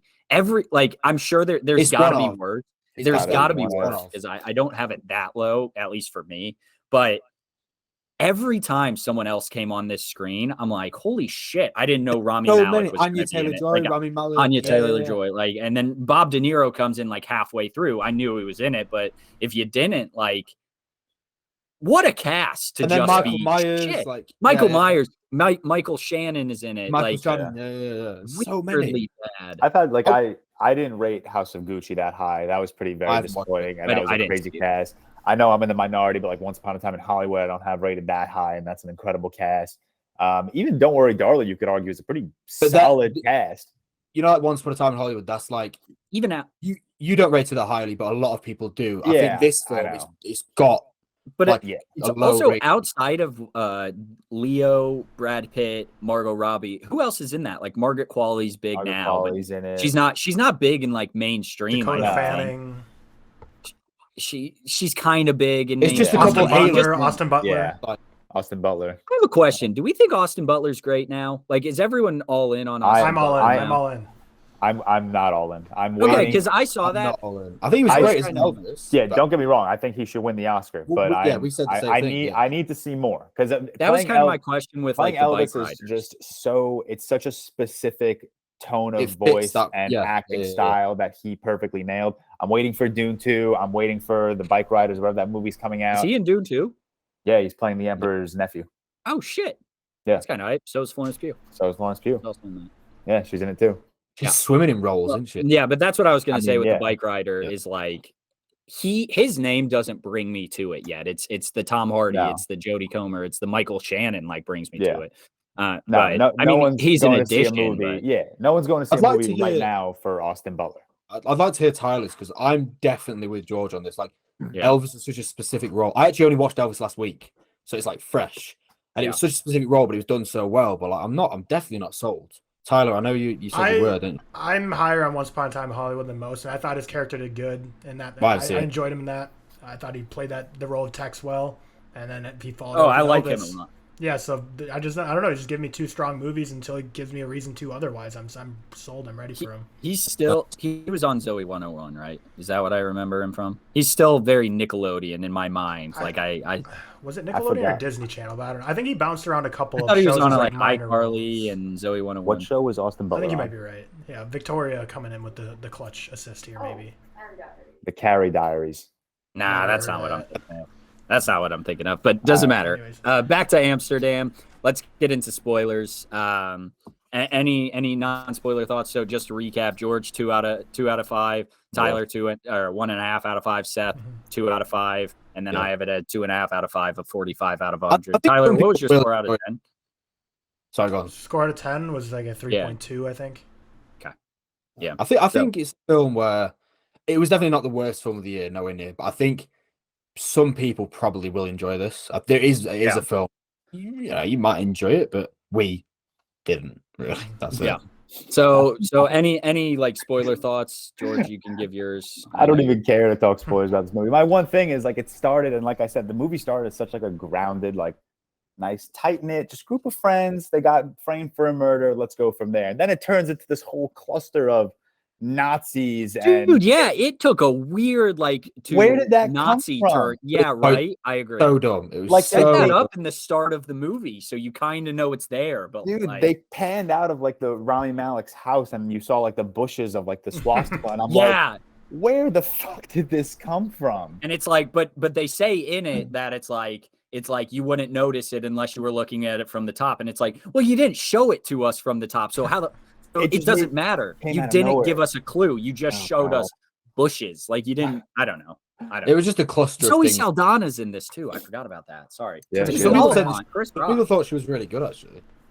I mean, I like her in a lot of things. But She is, yeah. she was in it I for didn't what, really 3.5 minutes? A bit longer than that, wasn't it? Zoe Saldana? She was not in that long. She was She's in. not- She was in the morgue scene, like Yeah. and then she was in the end. But Oh, yeah, she wasn't here that long, was she? yeah, I don't know. So why do people Also- say she was? All right, doesn't matter.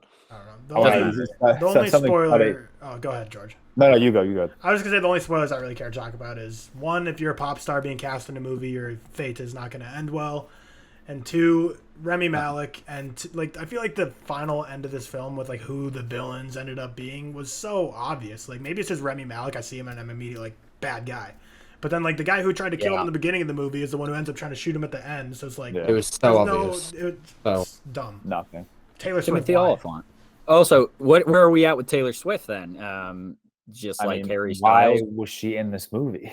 dude, because she's a big it ass kinda name. took- She it took probably me off drew guard. more people than she probably draws more people than an Anya Taylor-Joy at this point. I mean, yeah, probably. definitely. she's yeah. a bigger name. I'm It was just, like, I just, oh, I don't know. yeah. I also But ran have you guys seen so- Cats? No. She's not great in that. What That's did you a give? fuck. What did you give that? I want to know. It's like a I couldn't- 9 or it's either a 9 or like a 10 out of 100. I Or thought it somewhere. was worse. I thought it was worse than that. Yeah. I've heard people say it's like the worst film ever. That seems too high for the reception that movie has Give me gotten. a sec. Yeah, Like, you know it's bad if a 9 seems Yeah. high. Like, Do I have it? generous. I definitely have rated it. I'm not watching that film. Yeah, okay, Cats, a 9 out of 100. And my 9 points are, I think some of them, I remember this, like, because I watched it in my college fraternity, and then told my friends about it. The music's not bad. Like I like some of the music, and that's where I'll give it a 9. But everything else is shit. That's beside the point. One of my favorite reviews of yours. Fuck this. You know, when he did 365 days, one of the And he gave it like a 1 because he likes like one of the songs. Yeah. Well, I mean, there's your one redeeming quality. I have a couple random points just about this. Margot Robbie says "where" like wheat thins. That she says it 3 times in one scene in Amsterdam, and that's why I noticed. I'm like, whoa, what are you doing "where" for? You know, that kind of pissed me off, but not really going to take points away for it. At one point, Christian Bale talking to his wife, played by Andrea Riseborough. I don't really know her from a lot of things, to be honest with you. He mentions that they used to sit in their room and just read Dickinson to each other. If I ever do that, take me out to the barn and shoot me. After he is framed for this murder, he goes back to work. You're framed for murder. Why are you going back to work? Doesn't matter, but it's his own practice. He doesn't have a boss. Yes, but he was framed for murder. Like, I don't know why he was there. And then last, at the very end, Christian Bale's wife, Beatrice, weirdly, really, you might notice it, you might not, really, really bad audio and lips not matching up. In like a scene where it doesn't matter. It's just weird small things that I notice, and then I like don't notice when someone's a bad actor. I love your movie. They're amazing. Yeah. I had to write it down. Like really horrible. Like she's kind of turned so you can see her lips, but the audio is nothing close to what she's saying, and it's really bad. I might search this. I wonder if anyone else noticed it. Maybe. Yeah, and then I slept for 10 minutes. Those are the only like parts I took note of. That's all you need. That's all you need to know. I mean, I have some other things in there, but nothing useful. I'm done with Amsterdam. I think that's our review of Amsterdam. Cynical. Just stupid movie, not good. Fuck the director. Blanket statement. Anti David O. Russell. Why are people working with him? Why is he still in Hollywood? Get him out. All that jazz. Hopefully he's done. But moving on, we're gonna just like, what have you guys been watching this past week?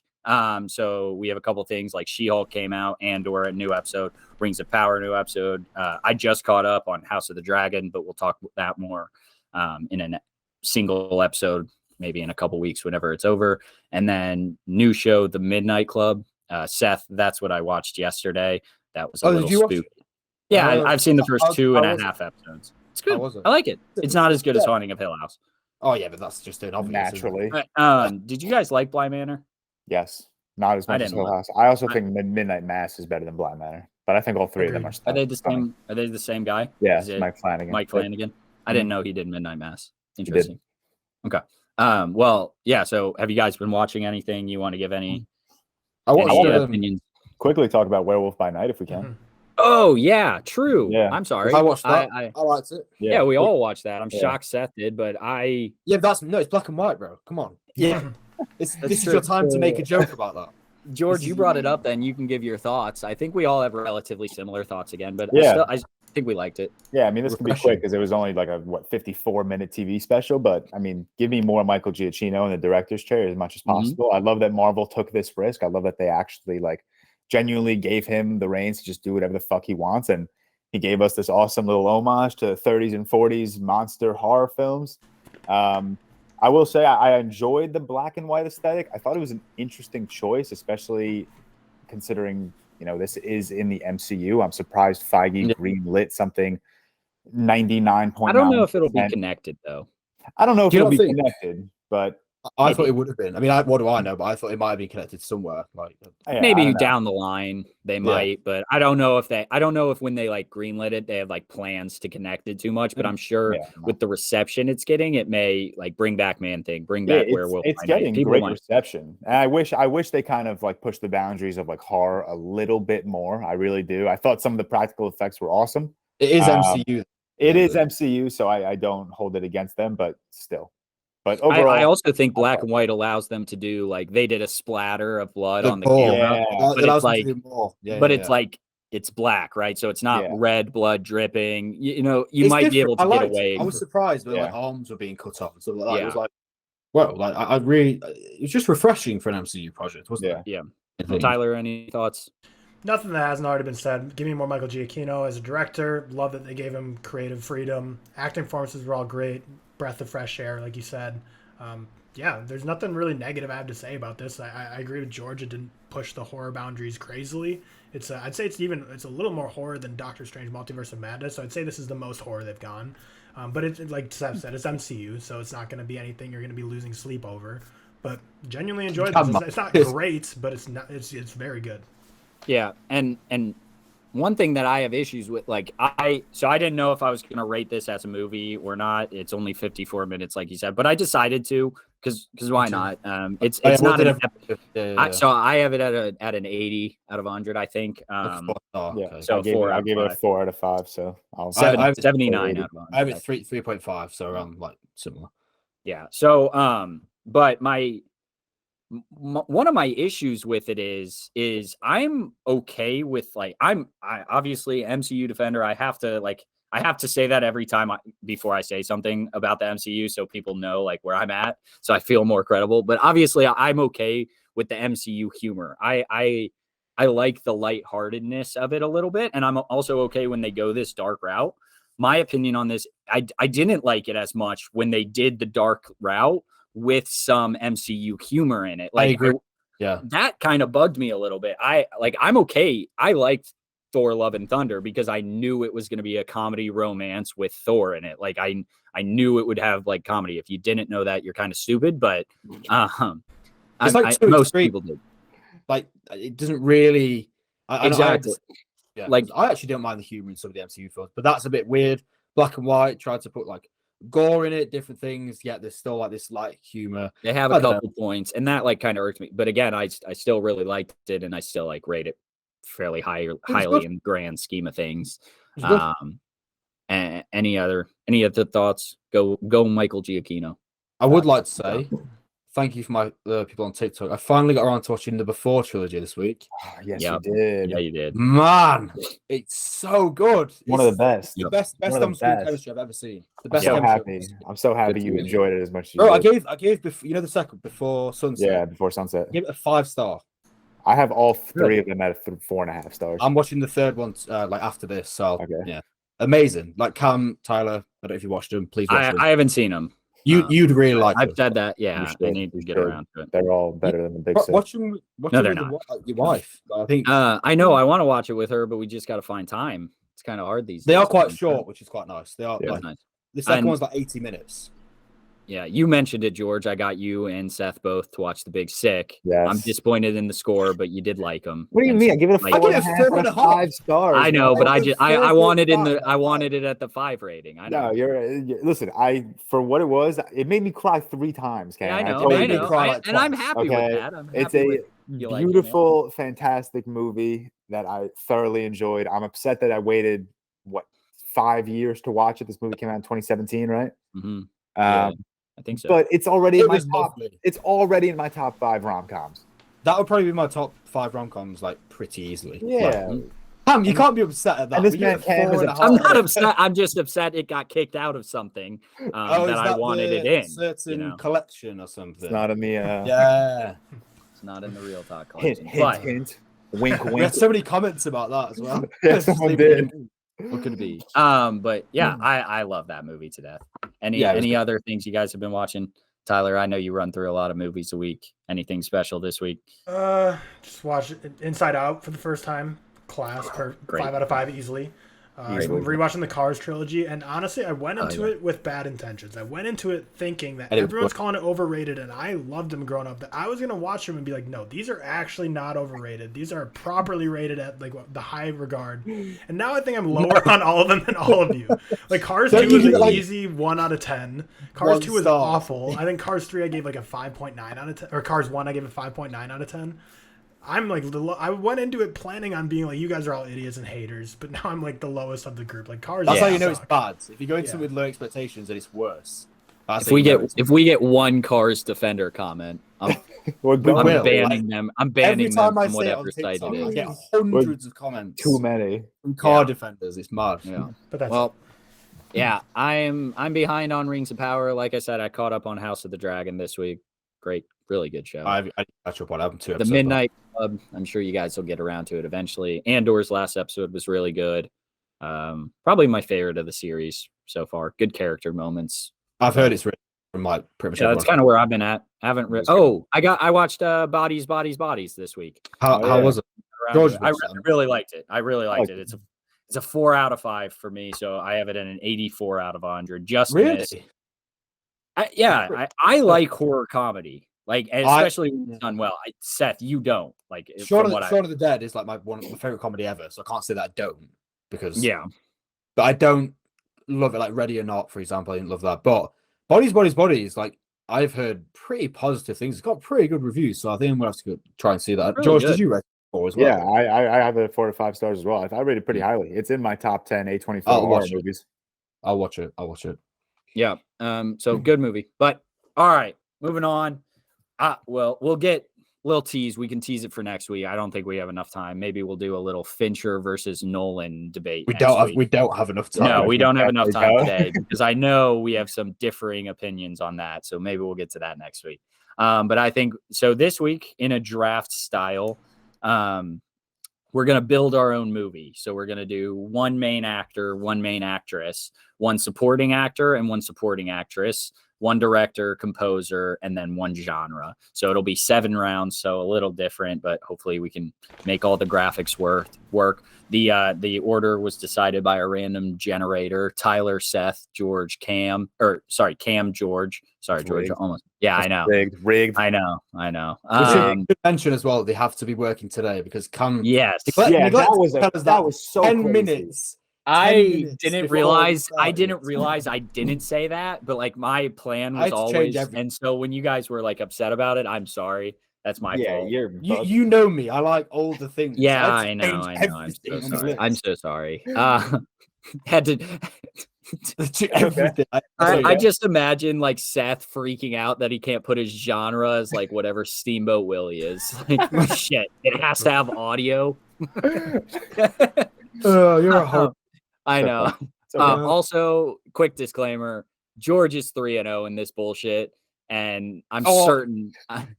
I'm certain it's rigged. I'm certain it's rigged. It's not rigged. I just draft the best.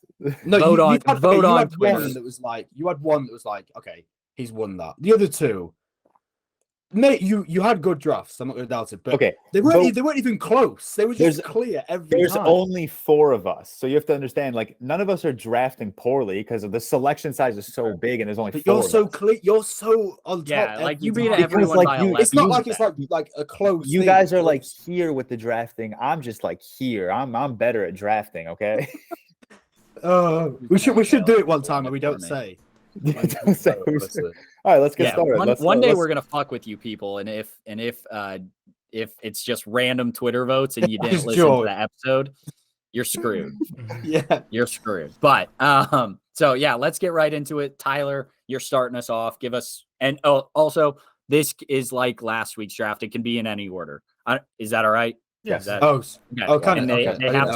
They have to be working now. So you can't do like Daniel Day-Lewis, can't do any dead.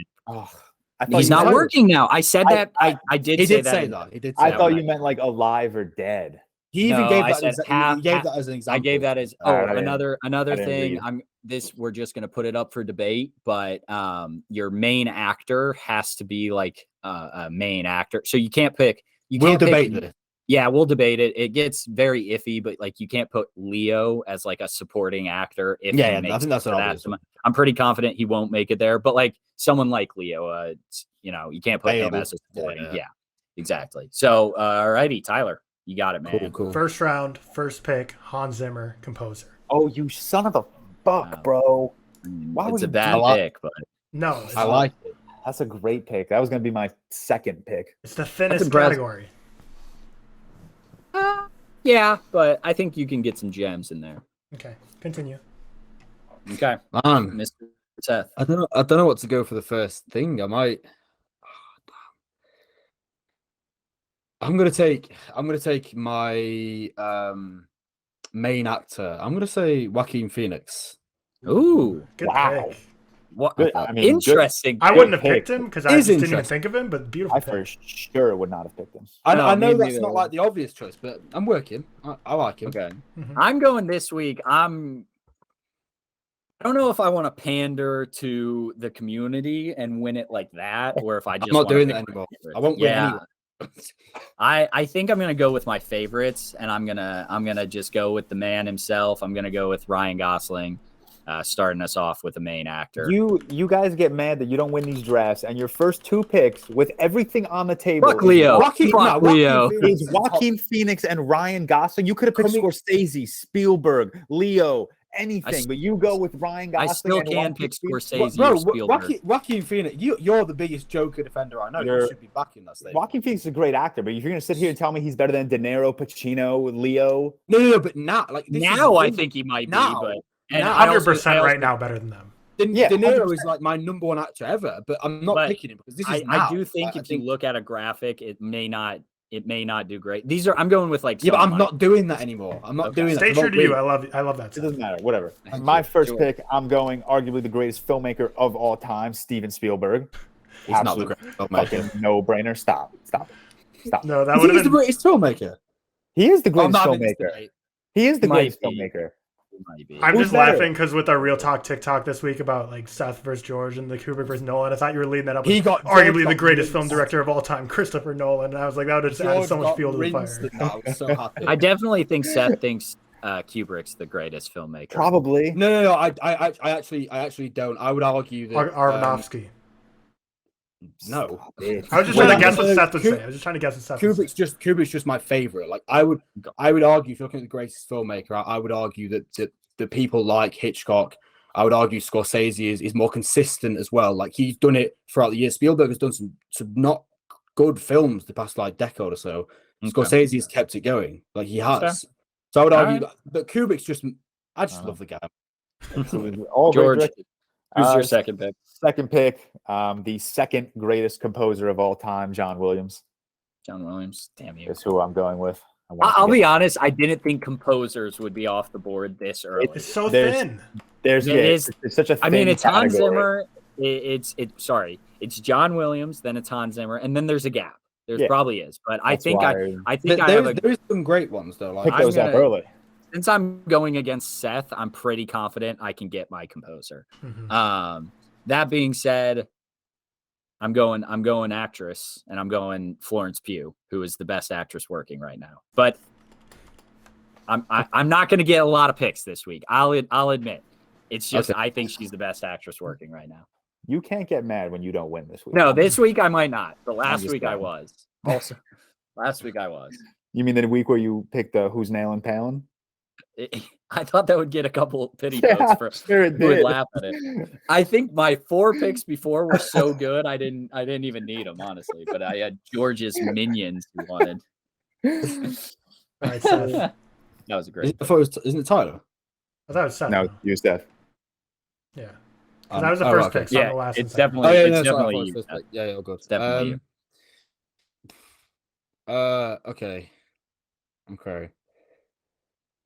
Okay. Lost. He shook it now that he can't say Kubrick. Right, he can't say Kubrick. Right, okay, this is I'm gonna take my supporting actor. I'm gonna say Willem Dafoe. It's a good pick. No, really? Okay, I don't know if he's a leading man. He's a supporting actor through and through. Florida Project. No, okay, right. Platoon, At Spider-Man, Gate. Northman. He's supporting more than he's not. I would say that he's supporting. Okay. Yeah, I'm not gonna fight that one too much, but that's fair. I know it's like on the edge, but I think he's done more supporting roles than he has lead roles, like a lot more. That's valid. Well, then you guys can't get. All right, keep going. Okay. Well, my pick, right? Yeah. Yep. You got two, Tyler. Let's just pair up Christopher Nolan and Hans Zimmer. Okay. I mean, that's a good pair. Those are popular picks. You're going to get the film bro vote. Yeah, that's already the greatest movie of all time. Better than anything Kubrick has made. Oh, shut up. You were outvoted on this. TikTok had you. Okay. You get 2. Well, that was one of mine. Now I get one more, right? Yeah. Gonna go with Leonardo DiCaprio. Oh. We got Inception, baby. We got Inception so far. You're making Inception. George, I thought you'd be annoyed at that one. I thought Leo would be your first pick to be. No, there's the actor can be stretched so far. Like, I'm not mad I didn't get Leo. For sure. All right, Seth. Is it me? Okay, sorry. Yeah. Okay. This is like probably not a good pick, but I really struggle with the supporting actress. Mm-hmm. I'm gonna go Michelle Williams. That's a good great pick. I mean, it's a very good pick. But I don't think people will be like. I know my picks are like no one's even thinking of my picks, so I don't even care. But Riley I'm Reid. gonna go back to the norm here, and I'm gonna take Mr. Scorsese. I feel like I have to, you know. Valid. Not bad. Valid. Oh, actually, okay, cool. Okay. All right, I feel like I have a full slate here, so I'm gonna go respectfully the greatest actress of all time, Frances McDormand. Really? Easily. She's great. She is You great. also didn't mention her earlier when I said Florence. Yeah, I Pugh. did it. Yeah, you're right.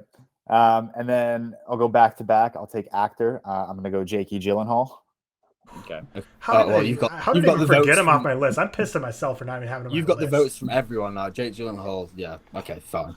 I get it. I'm should've gonna go supporting actor, and I think this will get maybe some clicks. I'm going with my man John Bernthal. I feel like That's a good. Yeah. I That mean, is- it's I a like good that pick. pick. I think it's a normie pick, but I do No, like. Well, I one think of that's my- a good pick. I didn't think of that.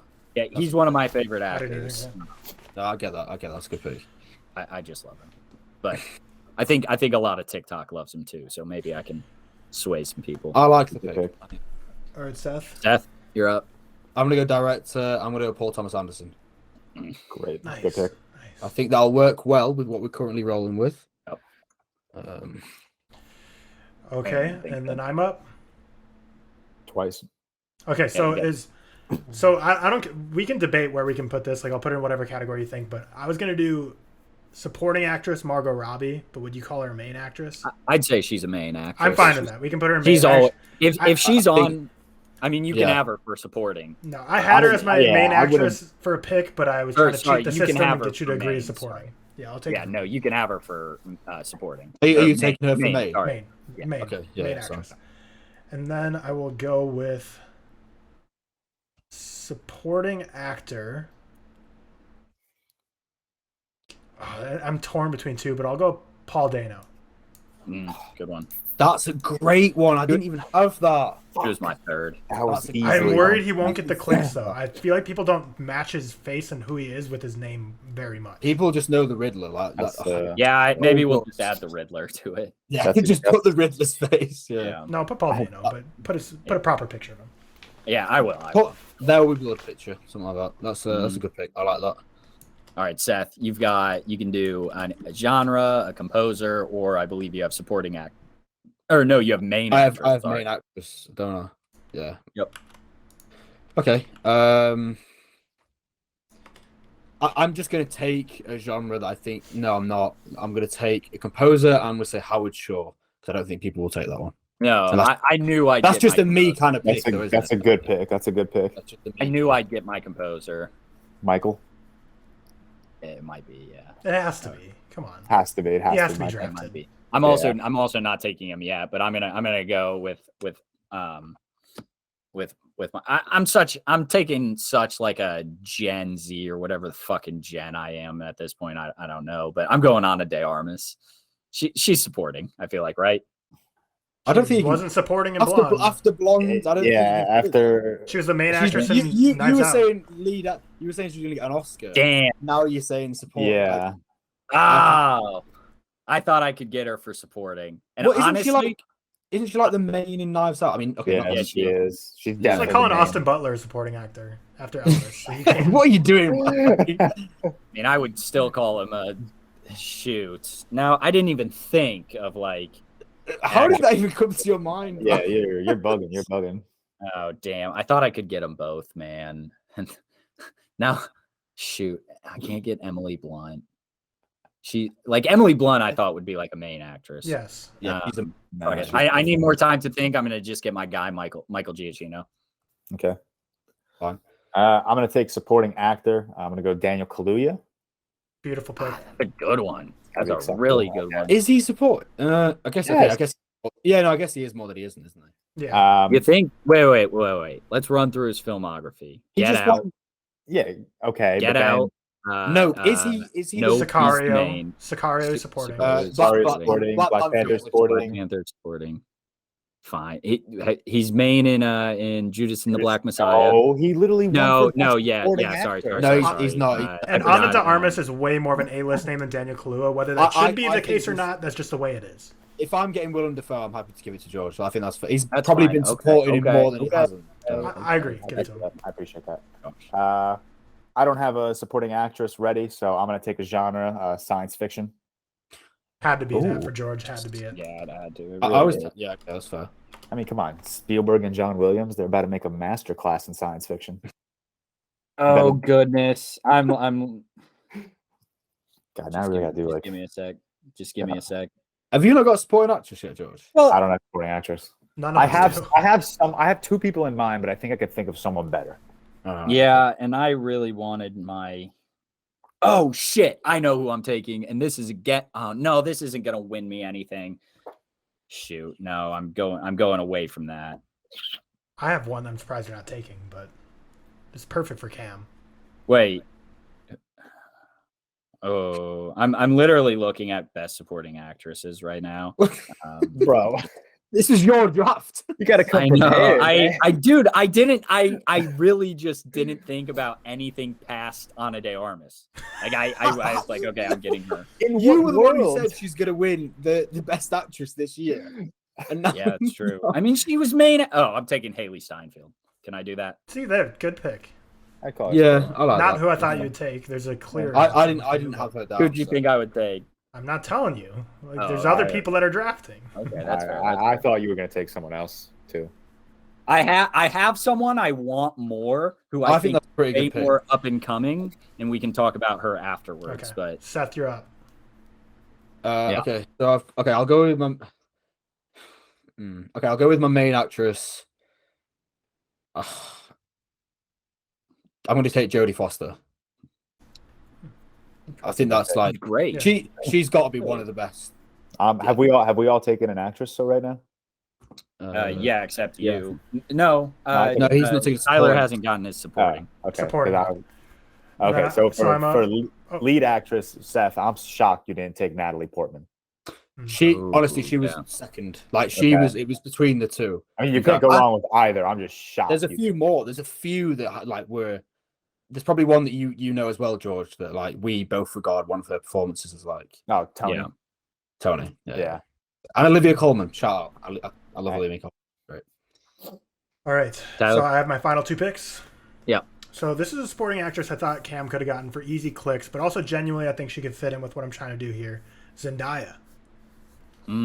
That's a good pick. That's a I good pick. mean, I feel like that's a better pick than Haley Steinfeld, but that's just Yeah. me. I hope my I think Haley. Well, no, Zendaya might be a better actress. I mean, Euphoria, like we get her in this movie That's fair. that's dark. It's got Hans Zimmer, Haley Christopher Nolan. Steinfeld kind of still does like she kind of does stinkers here and there, you know. Like I feel like she does good and bad movies, whereas Zendaya doesn't really miss. I think that's quite a good pick. To be fair, Euphoria, she was fucking. that is a good pick. All right, well, Yeah. I'll take my last pick here for my genre, and we're gonna make it a thriller. Shit. Brilliant. Okay, that's fine. Yeah, Seth. Can I do a subgenre? Sure. No, I won't actually. No. Do we want to add subgenre? No, like I'm not doing that. PTA, Joaquin Phoenix. I'm going romance. I'll take like a drama romance. With Jodie Foster. Yeah. Yeah, I think that's that's I'm actually a good taking. I'm taking because I think he's one of the best comedic actors of all time. I'm doing Martin Scorsese's directing a comedy. no But After Hours. Ryan Gosling is the. Oh, He Yeah. directed After Hours. It's one I've of the never best seen it. Oh ever. my god. Amazing. Ryan Gosling's one of the best comedic actors, and drama, and I don't mind it. He could do After Hours 2.0. yeah, that's He's fine. proved he can do comedy. I like it. I think it's got a good group. Michael Giacchino on the score. We're chilling. I don't think people will vote for me. No, it's a romance with PTA.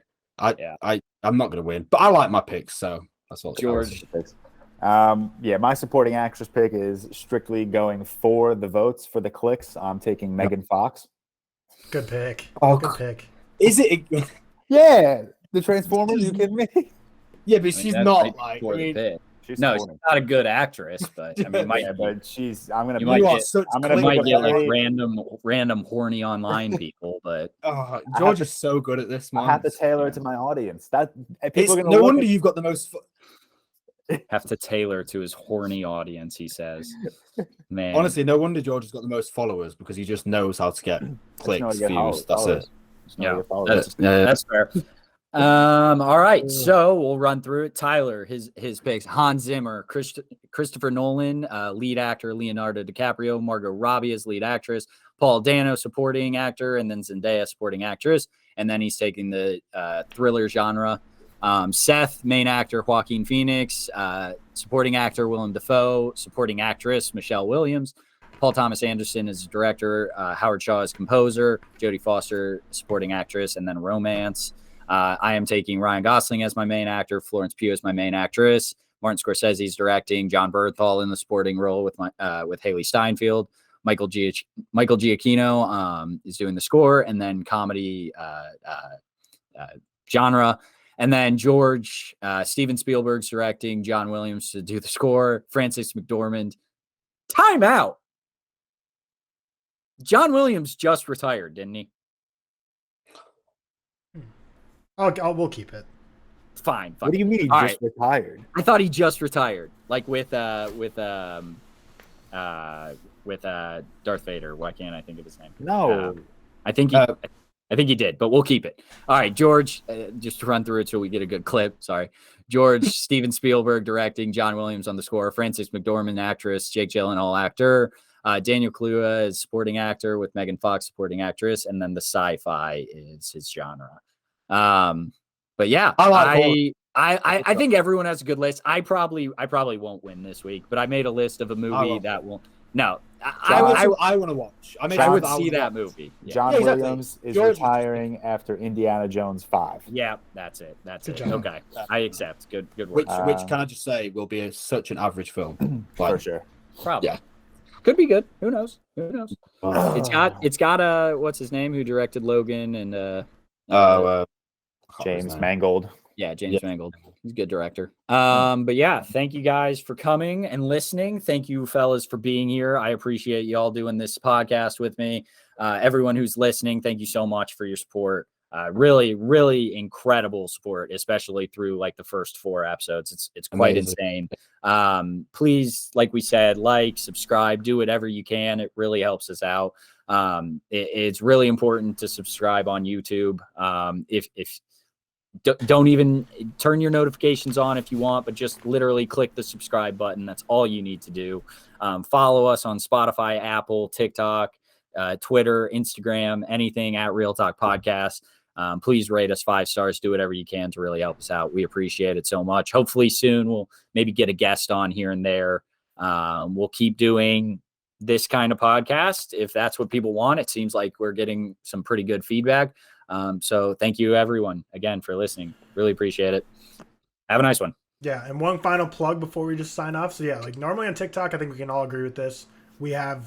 Normally most of our views get less views than how many followers we have. That's the norm. You get less views on your videos than the amount of followers you have unless it goes viral. YouTube, we're the opposite. We get way more views than we have subscribers. So click that subscribe button if you haven't already. And we're going to do something new fun every week. I'm just going to give a random phrase at the end. So if you're one of the very few people listening all the way to the final second, just comment what your favorite color is. Just say my favorite color is whatever. And then we'll know if you comment my favorite color is whatever in the comments, I'll know that you're a real one. You listened to the very end of the episode. But anything else, anyone? Nope. Christopher Nolan is better than Stanley Kubrick. Moana is better than Christopher We already Nolan. know that's not true.